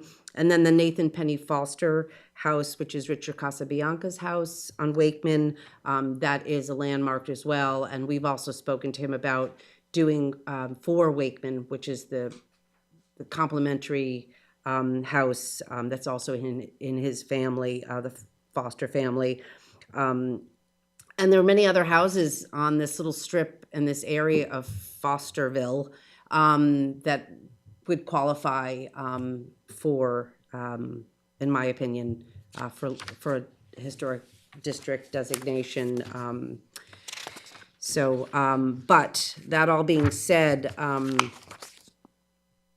there's a lot of work that's been done. I don't think there's any windows that are left. Dormers have been added. The rear wing, that's the east, off to the east, has a gambrel roof and dormers. Those are not original to the structure, but as things evolved over, hundreds of years, of course, they added. So some of these things, like probably the enclosed front porch, would be considered historic now. Possibly the dormer at the front of the house, but there's really not. And then most of the additions that are really detract from its historic nature are all on the southern side. And because it's a corner lot, you see just about every elevation of this house. There's some sort of a greenhouse attachment. I think there's a hot tub in there, perhaps. That's all new. That was all kind of done in the 1980s. There was some of the chicken coops and some of the earlier little small outbuildings were removed, and in the 1980s they built a very large garage. That is a metal frame garage, not historic, kind of dwarfs the house a little bit. There is a small carriage barn that recently underwent quite a bit of restoration work. Barn doors were removed, windows were changed, doors were changed. Kind of the appearance of the little carriage barn has been completely altered. And then I kind of added, because currently the house is for sale, to show what's been going on inside the house. I don't know if we can get there, but. Yeah, Oh, yep, it's behaving there itself. we are. Yeah. So that's the front room, those two white rooms, so everything's been painted white. The floorboards have all been taken up. I know the landmarking obviously is not within the interior, but, it's been, sadly. And then some of the rooms on the second floor have not been altered, or have not been renovated as of yet. And it's hard to tell what's old and what's new, but those are all on Hampton's real estate And it's website. currently for sale. Yes, and that, Do we know if the property owner is aware of this application? that I don't know, but I know that Amy Paradise has been inside with the Realtor. I don't know if she, I don't know if the people, it's an LLC, I believe, right now, are out here. Not sure, but I have not been in contact.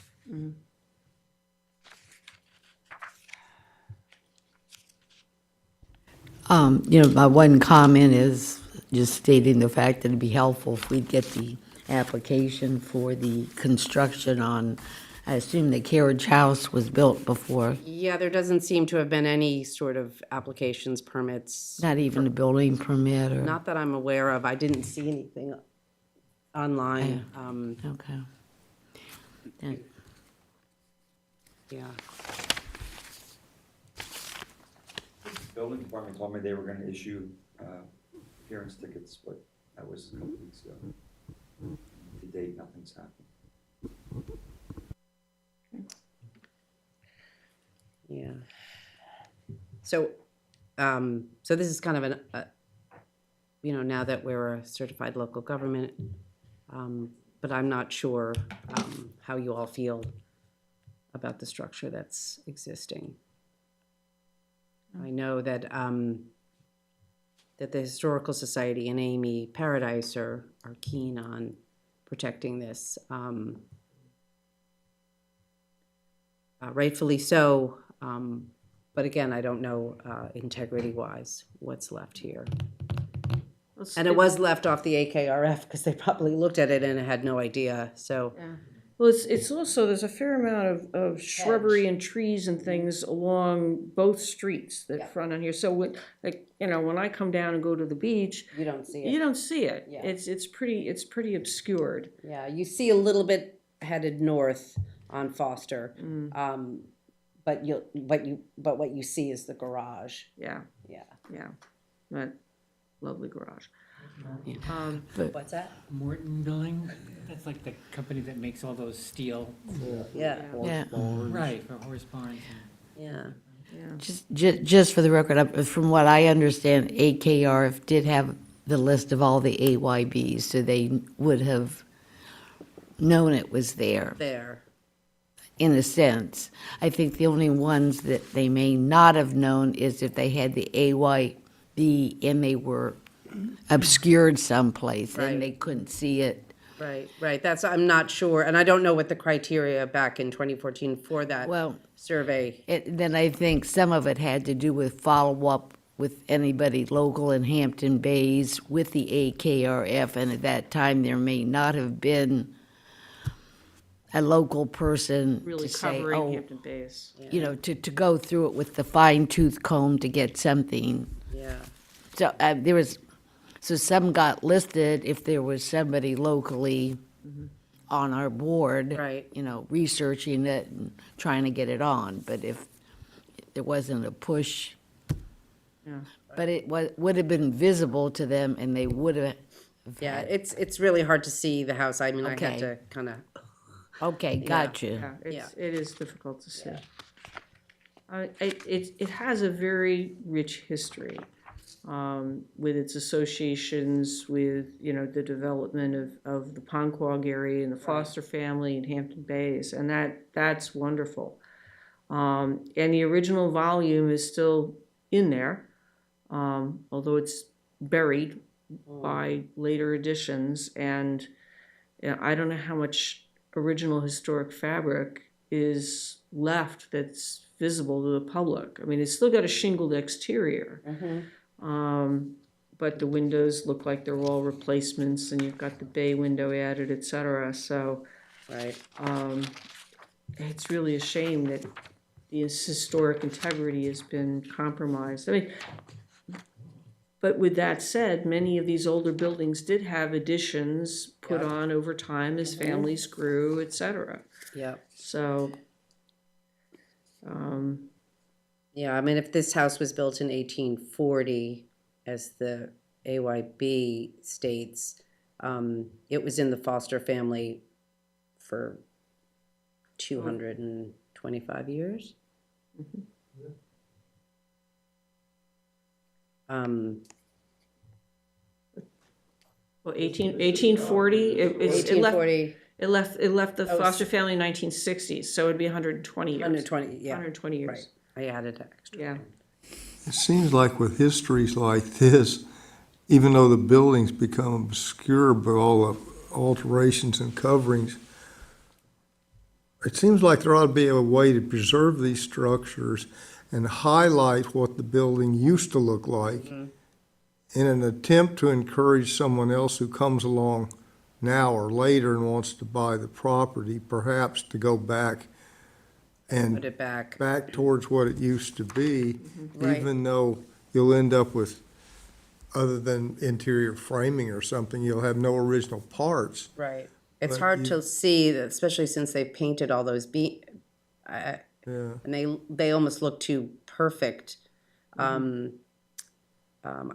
believe this back wing, although the second story now has this gambrel roof, I believe it actually, that original, because Four Wakeman had that same back wing on it, which they removed, the Foster family removed at some point. So they really were these twin houses. It's just, but it's the idea of the Fosters, this one family and marrying in Pennies and Squires, you really get the flavor of the settlement area and the people that live there. Based on the history course, what you prepared, and just, if I was a family member, I would be passionate about saving the house. I mean, hands down. Yes. If I lived in Hampton Bays and I was familiar with that area and the Foster, I would be passionate, so I could understand. And historically, I see it, so then when it comes to the architectural part, but actually, we had that with another one that we've recently, discussed. There was some things that were compromised, yet it was landmark. But that was, the other one was with owner consent, and this one is not with owner consent. And there was another one that I had mentioned to Ed, and Ed was, and it's just his opinion, we didn't discuss it. He goes, if we're gonna do that, it has to be 100% right, because it's the first one. Yeah. Flagship, CLG. The first one isn't 100% right, you might set the tone for other ones to come. we And might have that a is harder the time. only thing that Yes. concerns me. Yeah. I mean, if it was just based on what Hampton Bays, the passion they have for saving it, I'd say, let's do it. But then we're not the ones that landmark, we only make the recommendation. And with a fabulous history, it's so impressive what you have there. But then it goes to the town board, and it's gonna go to public hearings, and Is this the house? Yeah. so then, Which is awful to say, but Yeah. in whatever order that goes in. So that's, not that we can look that far ahead, but if you know that the owner,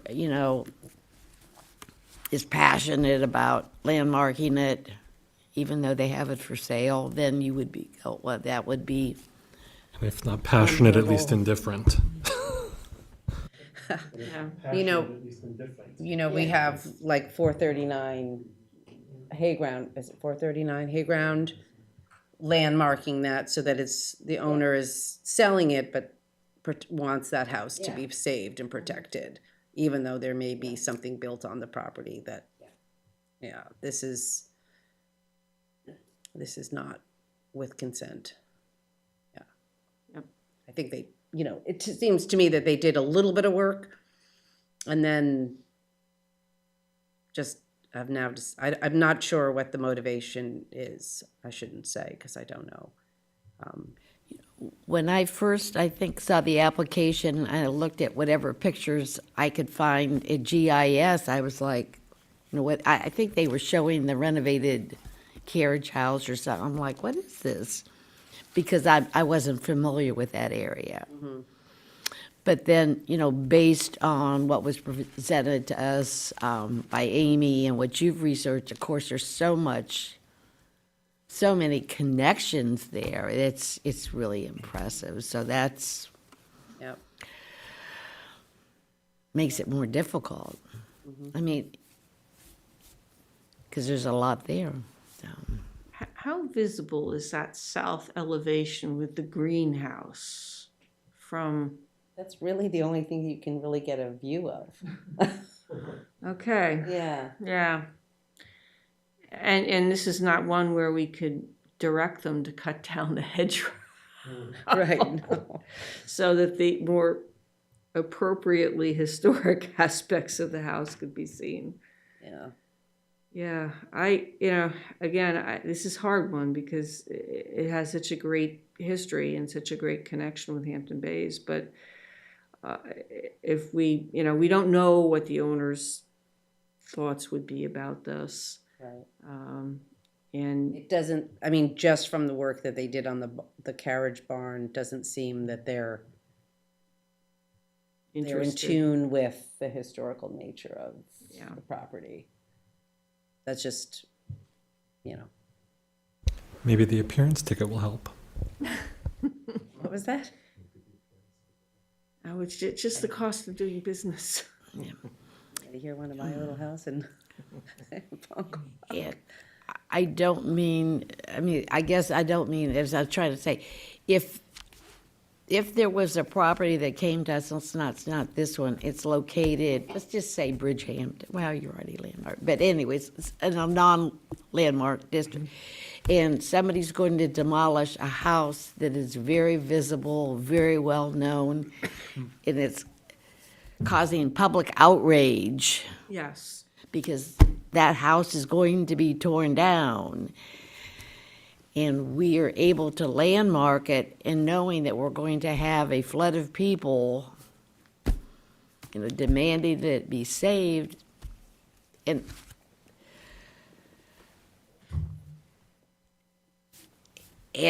maybe there would be opposition from the owner, but the number of people outraged by its loss might overwhelm that. But if there's right, and right now there's no imminent fear of it being lost, right? It's just for sale. It's just for sale. So it's not on anybody's radar other than, you know, the group right here where you see a for sale sign go up at an old home and it's just dread, right? But this hasn't, there is no new owner applying for a demo permit. Right. Yet. So it will come back. So I guess, what's the sense of the board here on this application? Do we want to just pass on this for now? Do we want to recommend landmarking to town board? I'm not getting the sense that we want to go in that direction, but we do need to, I think, make some sort of response to this application. From my standpoint, I'd recommend landmarking. Even though it's Microphone. Microphone? I don't know what else you do. Oh. Yeah, so I'd recommend landmarking it, but even though we don't have a bunch of fabric that's visible left, it seems to me a shame to lose something that's got this kind of history just because its shape has changed. And it's true that many buildings were added on to as families grew and, incomes increased, et cetera. Yep. So, it's just unfortunate that some of these additions were. Seems like What they Hampton are. Bays could use a few more landmarks. Yeah, I mean, there's, we're just talking right across the street is a landmark, so could be building, Build something, for, some interest. for this, yeah.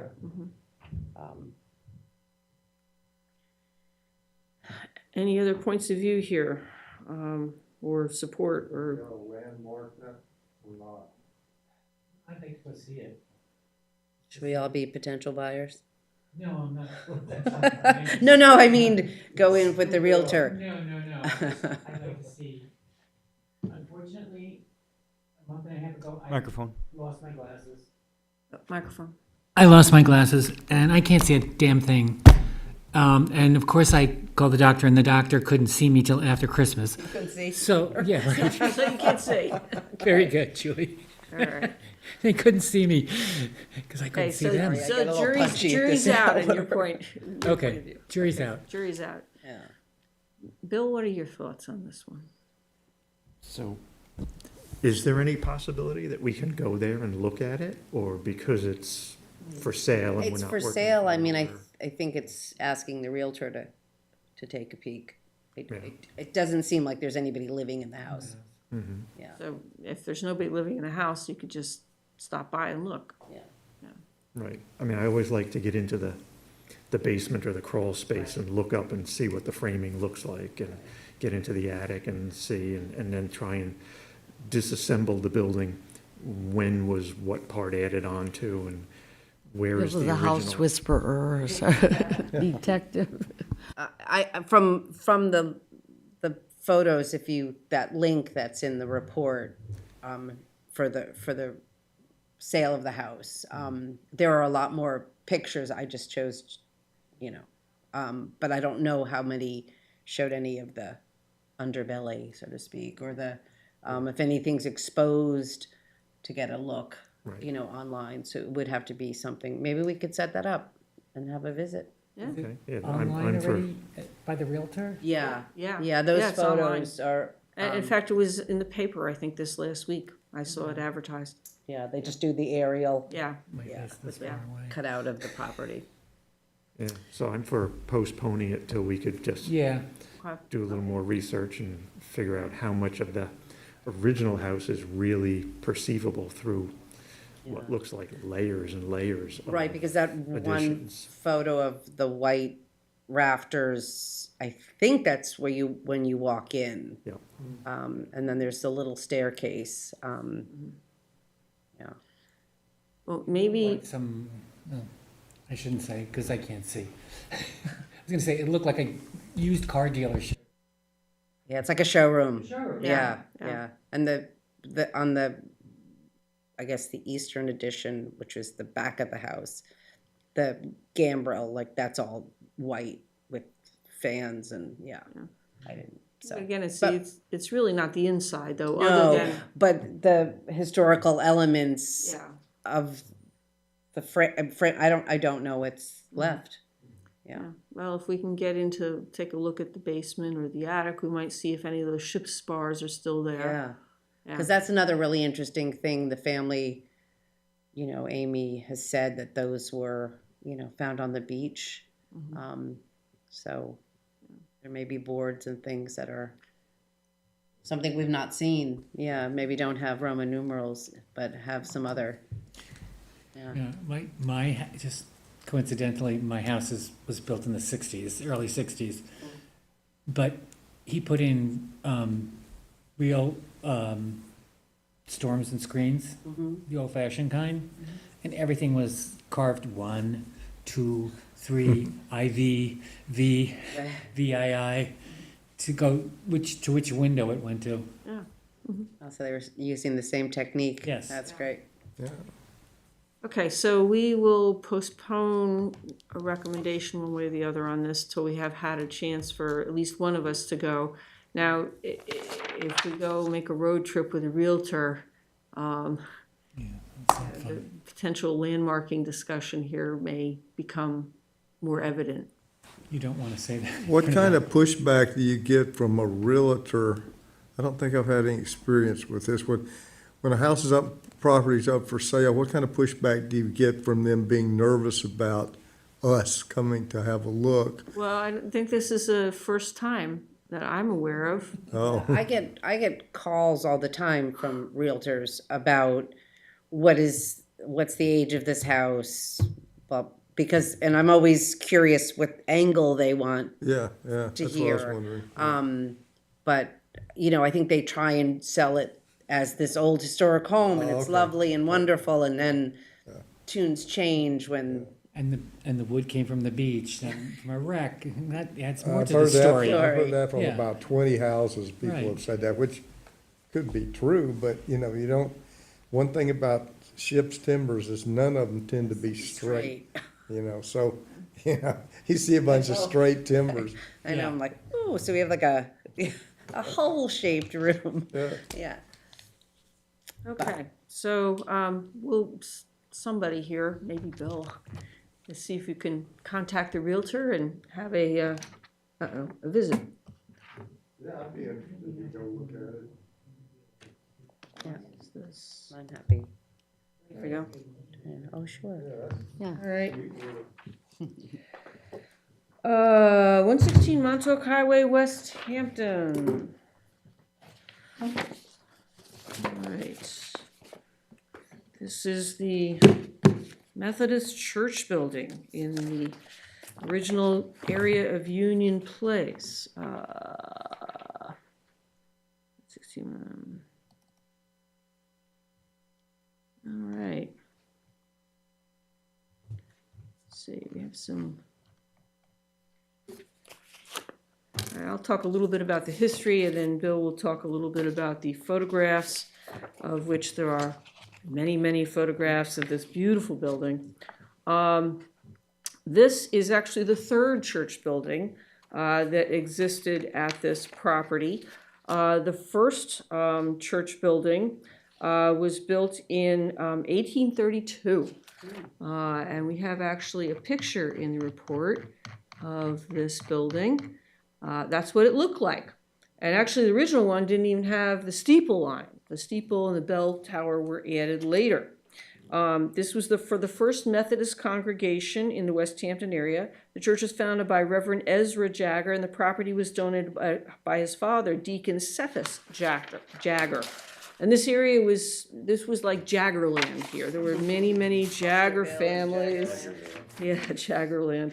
And in fact, it was the Jagger house, the old Jagger homestead, was like 2 lots over, burned. And we had to go look at it before the new house was constructed there a few years back. But at any rate, the Jaggers go back a long way in this area. So at any rate, this church was built in 1832. And unfortunately, fortunately, the congregation grew over the years.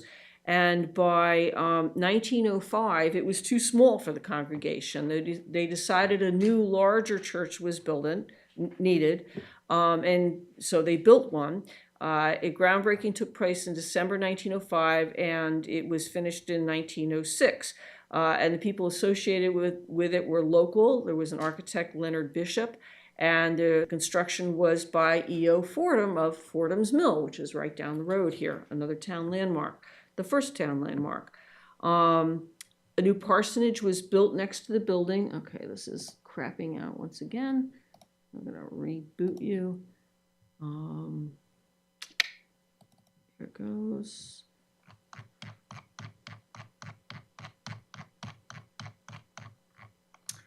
All right, so this is a 1930 aerial photo showing the current church building, the original volume, which is right here, and then the parsonage, which is right next door, which is right there. At any rate, the church building that was built in 1906 unfortunately burned in January 1919. And the congregation, not to be set back again, decided to rebuild the church that burned in its original location. So Mr. Leonard Bishop was called in again to design the new building, which is basically looks a lot like the 1906 building. Cornerstone was laid in May 1919, and the new building was dedicated in November 1919, and that's the building that we're considering today. So it's a 1919 church building, and then there is a 1917 parsonage next door, which is a 4-square style building, and then there is a little garage in the back, which is also 4-square, and maybe about the same vintage as the house. And don't tell me you bloody locked up again. I have to wait till I can get this shut down and bring up the current pictures, of which there are many. Did anybody get a chance to take a look at Bill's report? Because that's where all the good pictures are. The entire church building right now isn't the original building, it was added onto. It was added onto, yes. And the addition, there's a big addition on the east side of it. The addition was built in the same style as the old building, so it looks kind of all of a piece, but yes, the addition is a newer, what is it, 1980, Bill? The addition? Sounds Yes. about right. Yeah. Yeah. But they did step the roof down and the wall in, so you can discern where is the end of the original and the beginning of that addition. Okay, so this is a 2003 photograph of the building from the, looking kind of from the west end. This is the original volume in here to the tower, and then the east end is, the new addition is over there. Yes. So there seems to be, well, there's newer shingles on the west end, but the hodgepodge roof line of that looks like that was added onto a little bit as well. Yeah, this piece over here. 6 feet, yeah. Yeah, yeah. Yeah. There've been a number of things tacked onto here. Right, then there's several additions on the back too, yeah. Yeah. So there's the front. Unfortunately, the stained glass windows have been covered with plexiglass that has fogged up, so the windows aren't as bright as they can be. From the inside, when the light comes in, the windows are beautiful on the inside. And perhaps at night, if you went by and the windows were lit up, they look good from the outside, but during the day, they look a little dull, so hopefully they'll use the maintenance award fund or something and replace the plexiglass in Wasn't those. there work done on that tower recently? Yes, it was reshingled. Yeah. That tower was reshingled, yeah. Yep. Yeah. And this is an application where they would like to get a facade easement for the church building and also probably for the parsonage next door. So this is one that will go in parallel, the landmarking and the easement. Did you say there was a carriage house? There's a parsonage. Parsonage. Parsonage. Yeah, yeah, and then a detached garage, yeah. Yeah. They applied to landmark the parsonage yet? They're applying to landmark, well, the property, which includes the parsonage. It's all in the same lot. Okay, okay. It's all in the same lot. All right. Let's see if I can get down to some of your pictures, Bill. All right. I'll just scroll through Mm-hmm. as long as it'll let me. Yeah, that's the west end and that sort of double gable piled on top of each other there. Just doesn't look original. Yeah. There was, the church organ was added in the back end of this, this sanctuary. Yeah. And I think some of that may have been to accommodate the Okay. organ structure. Yeah. So the upper part might have been, because as you go a little further, we're gonna get into the mechanical equipment. There you are. Yep. They built a little roof covering over part of it, and the ductwork kind of goes in there, and it may go up through that taller part and into the attic up above it in order to feed heat and air conditioning into the larger spaces inside. And all of this mechanical area is not visible from the street. No. In fact, the property line is very close here, So you really, you can't see all of this stuff in the back. That's one of the Tiffany windows, by the way, this window right in here. Yep. All right. But there are, and those are fairly small compared to the others. There Yeah, are some it is really much large larger. double and triple arched windows in there. Most of them dedicated to bishops and jaggers and all the families. families from the area. All right, it's locked up again. There we go. We can close it. Cancel. This was the same architect that did the Eastport Church, Oh, Oh, it is? and also my great-grandfather's house. oh. Well, that explains why those towers look very It's not similar. Skidmore, somebody else. Mm-hmm. Okay, to be, Skidmore was the builder, right? Again, the smaller gable there looks like an Skidmore addition was on an the architect, north side. Skidmore was an Yeah. So this is on the back of the church towards the parking lot. Right. But Bishop did this So it one. looks like there's Leonard Bishop. taller did the gable and architecture. then the Yeah. lower Yeah. gable in Yeah. the front. They look like additions. And then to the One left looks just is like maybe another. it's a vestibule. But did, Yeah, That one that's Yeah. no, I'm furthest just, I closest didn't, to us. I yeah, missed yeah. that So part. then I thought they that did it Bishop again was the one here who used the and Architect. added the ramp. It was definitely Bishop that did Eastport, in my brother's house. We have the blueprints, original blueprints. Oh, that's great. Yeah, so this is the big addition on the east end. Yep. And here's the original volume here. Right, and then this addition coming forward towards us with the Sure. ramp and everything. This is all addition. Yeah, Yep. but this again is opposite Montauk Highway. It's hidden by the parsonage, but definitely visible from the parking lot. Right. Bam. Stephanie, is the congregation growing or? It's, the church is definitely used by the congregation. I don't know if the congregation itself is growing. They have a relatively young pastor. They have a lot of other things that happen there. It's a big, meeting place. Yeah, yep. No, just all the additions and things. It seems that it had nice growth along the way, but Yep. most of the churches out here Mhm. are kind of stagnated. Yeah,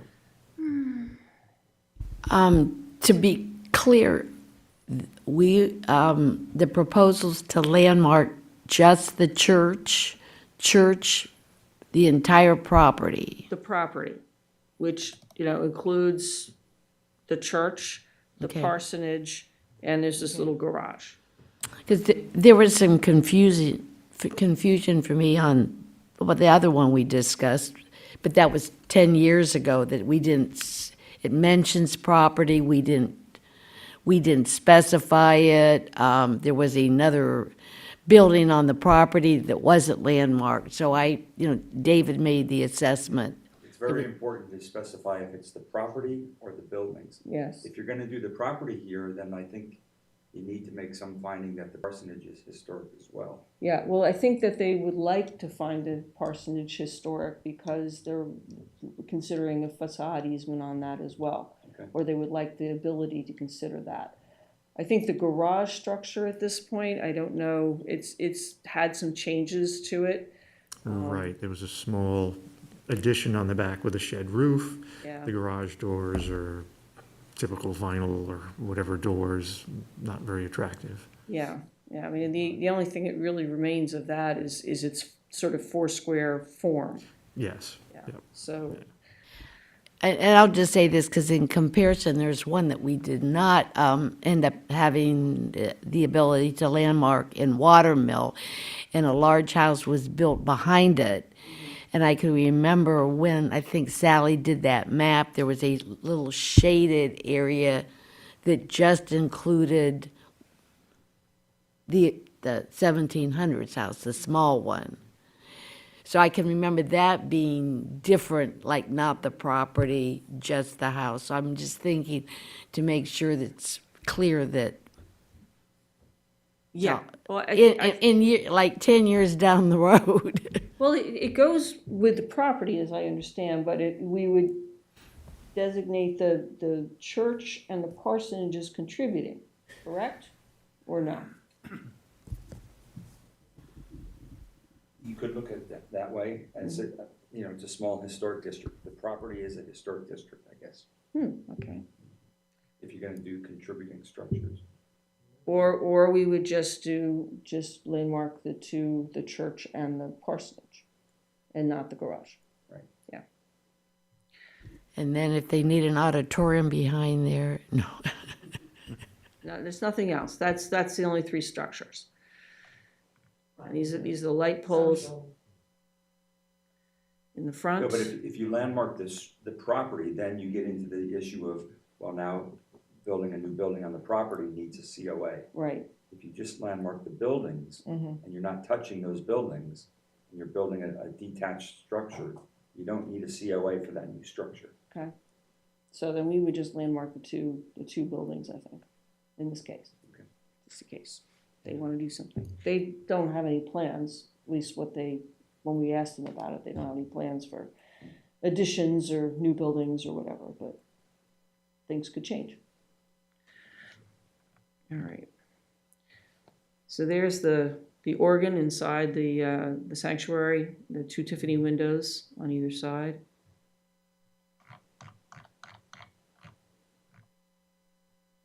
Pretty nice pipes. Yeah. And of course it's locked up again. I don't know how much of this we want to try to get through. It's a very long document with a lot of photos, and I keep having problems tonight with this. If you want to show the map in the beginning real quick, I didn't get a great shot of it for the recording. Of the map? Yeah, right there. Well, Or whichever one you talked about in the beginning. all right. That's an early one that shows the church location then, in 1858. Okay, whichever one you were talking about in the beginning, I didn't catch it, but Okay. good, thank you. How about the 1916 map? That shows it actually shows the church location before it burned. And we don't have a map that shows the church location. I mean, it's the same location, but it doesn't show the church that exists now. You got it? Yes, thank you. Okay. Let's see if I can just jump down to some of the later photos. Lots of stained glass windows. Oh, this is the foundation. My Lord, this thing was thick. Right, where they had cut through the original foundation for one of the additions. Yeah. I guess they drilled through and then chiseled away at it. Yeah, it was quite a foundation. All right, locked up once again. It's probably easier for those of you who've taken a look to take a look at the report rather than try to page through it with us, because it's just not working tonight. I think Bill, everybody after, Bill and I looked at it, I certainly would be of the opinion that this is worthy of landmarking. There's been a Methodist sanctuary here since 1832. This is the 1919, version. They've taken very good care of it. There's been a number of additions, but the additions seem to be sympathetic with the structure itself. The four-square dwelling parsonage. Let me see if I can get. Oh, we actually skipped down to parsonage. There we go. There's the parsonage. It's a very plain. It's a very plain, straightforward building. No particularly ornament on it. No fancy windows. The windows are replacement. I think most of them, except for maybe the one up in the. Did we decide the one up in the little dormer up there in the top was original? Yeah, but I think that was the only original one left. Yes. Yeah, the others are one-over-one replacements, so it's lost some of its integrity. And there's only the one dormer. Yeah, this is the only dormer. The other sides are just blank roof. So, but it is a classic four-square, and this is of 1917 vintage. Yep. Still shingled, still has an open porch. I'm sure the asphalt shingles on the roof are not the originals. You think? Well, yeah, the originals are probably wood shake, so. Yeah, right. Yeah. I think both buildings, you know, with their history, their connection to their community, and their condition, their historic integrity are worthy of landmarking. So. Do you want to have a motion tonight? Sure, let's go for it. Okay. All right. So the motion would be to landmark the church building and the parsonage at 116 Montauk Highway in West Hampton. Due to their historic community associations. I'll write up some language we can circulate and review. And due to their historic integrity, and this would be a recommendation conditioned upon them receiving an easement, a facade easement. It says contingent. Yeah, it's a contingent one, yeah. And I think, Bill, as I recall, they talked about going for the facade easement at this time for the church building and maybe at a later time for the parsonage. They did, but it may depend on how much they get for the church. They may go for the parsonage now. Okay. And they can, I guess that can be discussed with CPF. So, okay. So the resolution will be to landmark these two structures due to their historic associations with the community, their historic integrity, and subject it to receiving an easement offer, a favorable easement offer for the church building. Okay. Can I have a motion on that? Okay. You have a second? All right. You should state who's making the motions. Okay, I'm sorry, I'm writing out. Bill is making the motions, and Jeff is seconding. Okay, and all in favor? Aye. Any opposed? None.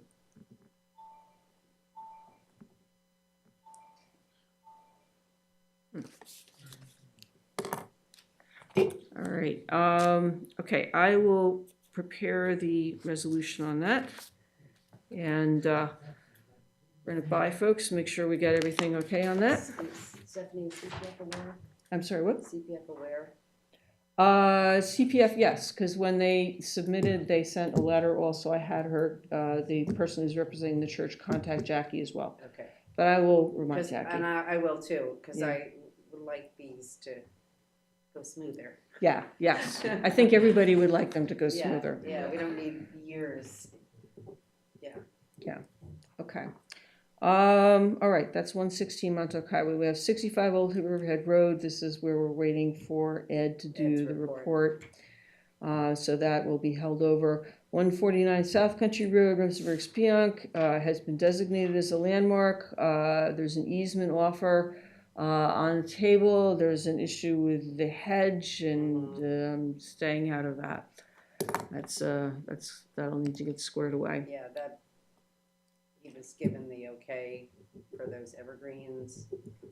Yeah, apparently, You know, that, just from the point of view, because I was not aware that, I wasn't on that visit, so I did not know what you was have said. these trees, yeah. Yeah, and I wasn't there either. So he, cut the hedge down, great, but, for people that live in Remsenburg, you drive slowly, you paying attention, you're looking at all these beautiful homes.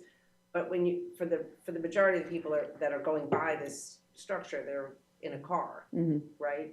And when you're driving westward, those evergreens you won't have a view of the house until you're going by it, and then you unfortunately have to turn your neck to look at it. When the road is curving this way, you don't usually do that. You usually look where you're going, and sort of on the same, not as significant on the coming eastward, but those, he was given those parameters on a visit, so we're just Let that work it out.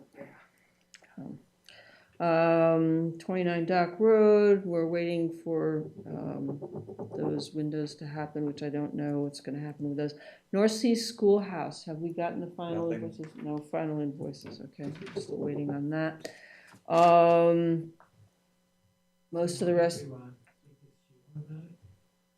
yeah, I mean, was it Sheila who was? who I dealt with. If you can contact Sheila, it was, no, it was somebody else that we Yeah. were working with, I forget the name, but, But if Sheila can help move it along, I can get her. Microphone. I'll give Sheila a call tomorrow, and if she can help us, I'll ask her to, and if she can't, then I'll let you know. yeah, we'll need it's the final invoices for the work that was done. Yeah, I know, I did the tour. That's right, oh, that's right, I'm sorry, I forget. Dock Road, I think the extension expired. We only extended it for 1 year. Yeah, yeah, we approved it on December 17, 2024, just to extend it for a year, so yeah, we're expired tomorrow, yeah. I have a feeling the work's not getting done anyway, so. Okay, in fact, I'll speak to him about it, see what the deal is. All right, I don't think there's been any CLG activity, lately. I haven't heard anything on that. The report went in, and, sounded like it was well received. Nothing beyond that. The final matter that I wanted to bring up was, the Dick's Windmill.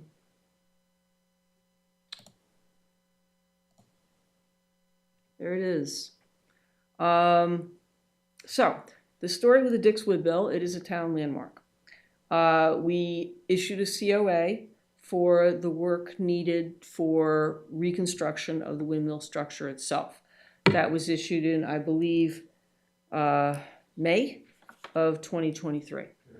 And the COA had it on it conditions for things that we still needed to review before finishing things off. Things like landscaping, hardscaping, lighting, and signage. Yes, thank you, signage. And since that time, there has been no submission to us about any of these things, and yet these things have come to pass.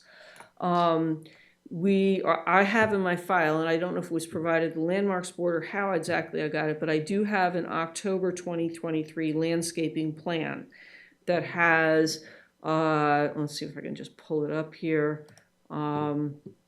Did I put it? Yeah, landscape, October 23 landscape set. And this shows the hardscape and the landscape and the lighting, et cetera, that they propose to put in. And I think most of it seems to be consistent with what I saw out there. It just completed, putting in a bollard type fixture that's a eyesore, but it's next to the front door. Sorry. Yes, I was going to bring up that bollard fixture because I don't think it's dark sky compliant and it's quite clear. I'll show you the back side. That's where you can see it. But we do have a sign here. We do have a sign back here. It's not finished yet. It says draft on it, but it looks like it's. I mean, seems to be the thought is that's it's fading out. It's temporary. Yeah. And so what? I don't. We need to pull all this stuff together and get through this. Right. It's basically at this point we need to review what we've got here and issue a COA for the lighting, the hardscape, the landscape, etc. And just all that Christmas stuff is considered just temporary. Microphone. yes. Microphone.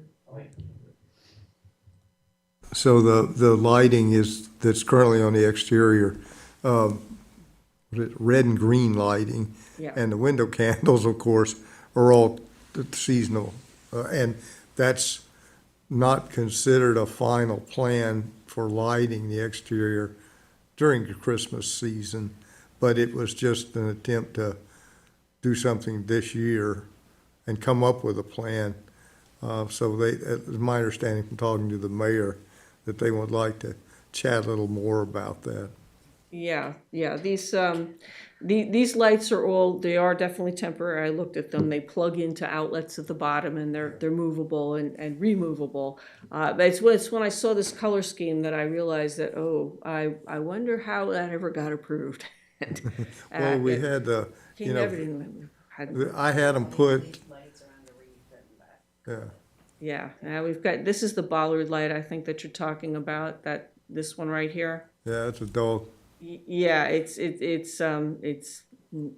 I think some of this stuff is not dark sky compliant, and we were very clear that in the COA that whatever lighting is proposed needs to be dark sky compliant. The concern, of course, is that somebody falling off because there's no handrails on either side of that ramp going up to the door. Right. I And- had them put all those outlets around the perimeter and also had them put outlets under the windows on the interior to cover those window candles, to be able to plug them in without creating a interior trip hazard for maintenance, assuming, because we've had this come up with a lot of other places. So we try to get, Foster Meeker House is a perfect example. It has outlets under all the windows. Right. And, So I think what needs to happen is we need to get these plans pulled together and get them reviewed, and so we can Yep. issue a COA for the landscaping and the hardscaping and the lighting and the signage. And I was gonna ask Bill, since you did the last one, would you mind reviewing, I'll make sure you get the October 2023 landscape plan, and then maybe you can work with Larry in the village to sort this out. Sure. That'd be great. Okay, does anybody have anything else for this meeting? We're visiting the Stanford Timbers again Thursday. Oh. Kevin Durkin is gonna be there also. He's coming down for some other projects he's doing on the island. Cool. What is And Matt Jabicki is gonna be there. So if anybody wants to be there at 1 o'clock on Thursday, Could you explain again, because I wasn't here last month, what you're talking about? the 1690 Ocean Road house that was demolished, Oh, the pieces were saved for potential reassembly. okay, so, It's the Sanford house. okay. 1690 Ocean Road?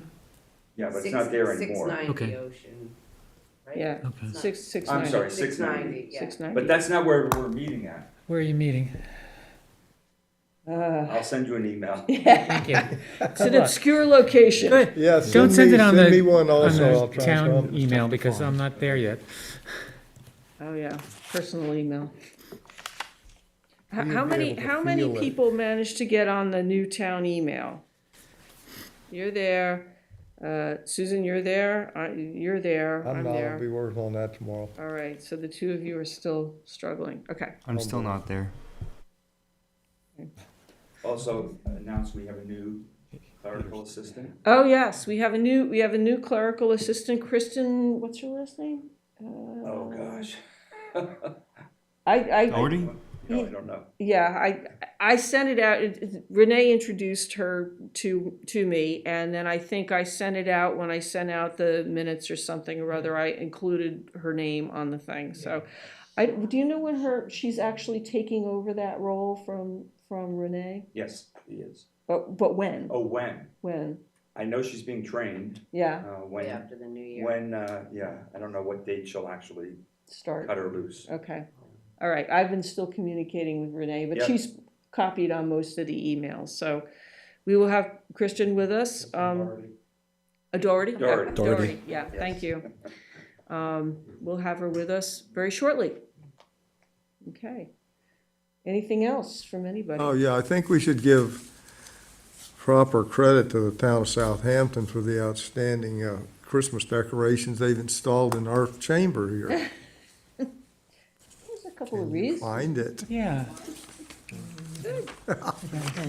My quick, All right. Maybe we could quick have a question, log we burning give on- this to David to get email access on phones? Oh, we don't have to sign anything. No, I checked, and because you're a board and you can't do your work without using your home computers, you don't need to get special authority. It's implied. Yeah, That's what it is. Okay, sweet. excellent. All Oh, right, and also, we renewed our membership in the National Alliance of Preservation Commissions. oh, good. So We'll keep getting those their emails. and- webinars are very interesting, I They're think. good. Yeah, they were fun. Okay, all right, it's 9:31. Meeting adjourned. All right. I should do all of this on Word and with JPEG. Well, I don't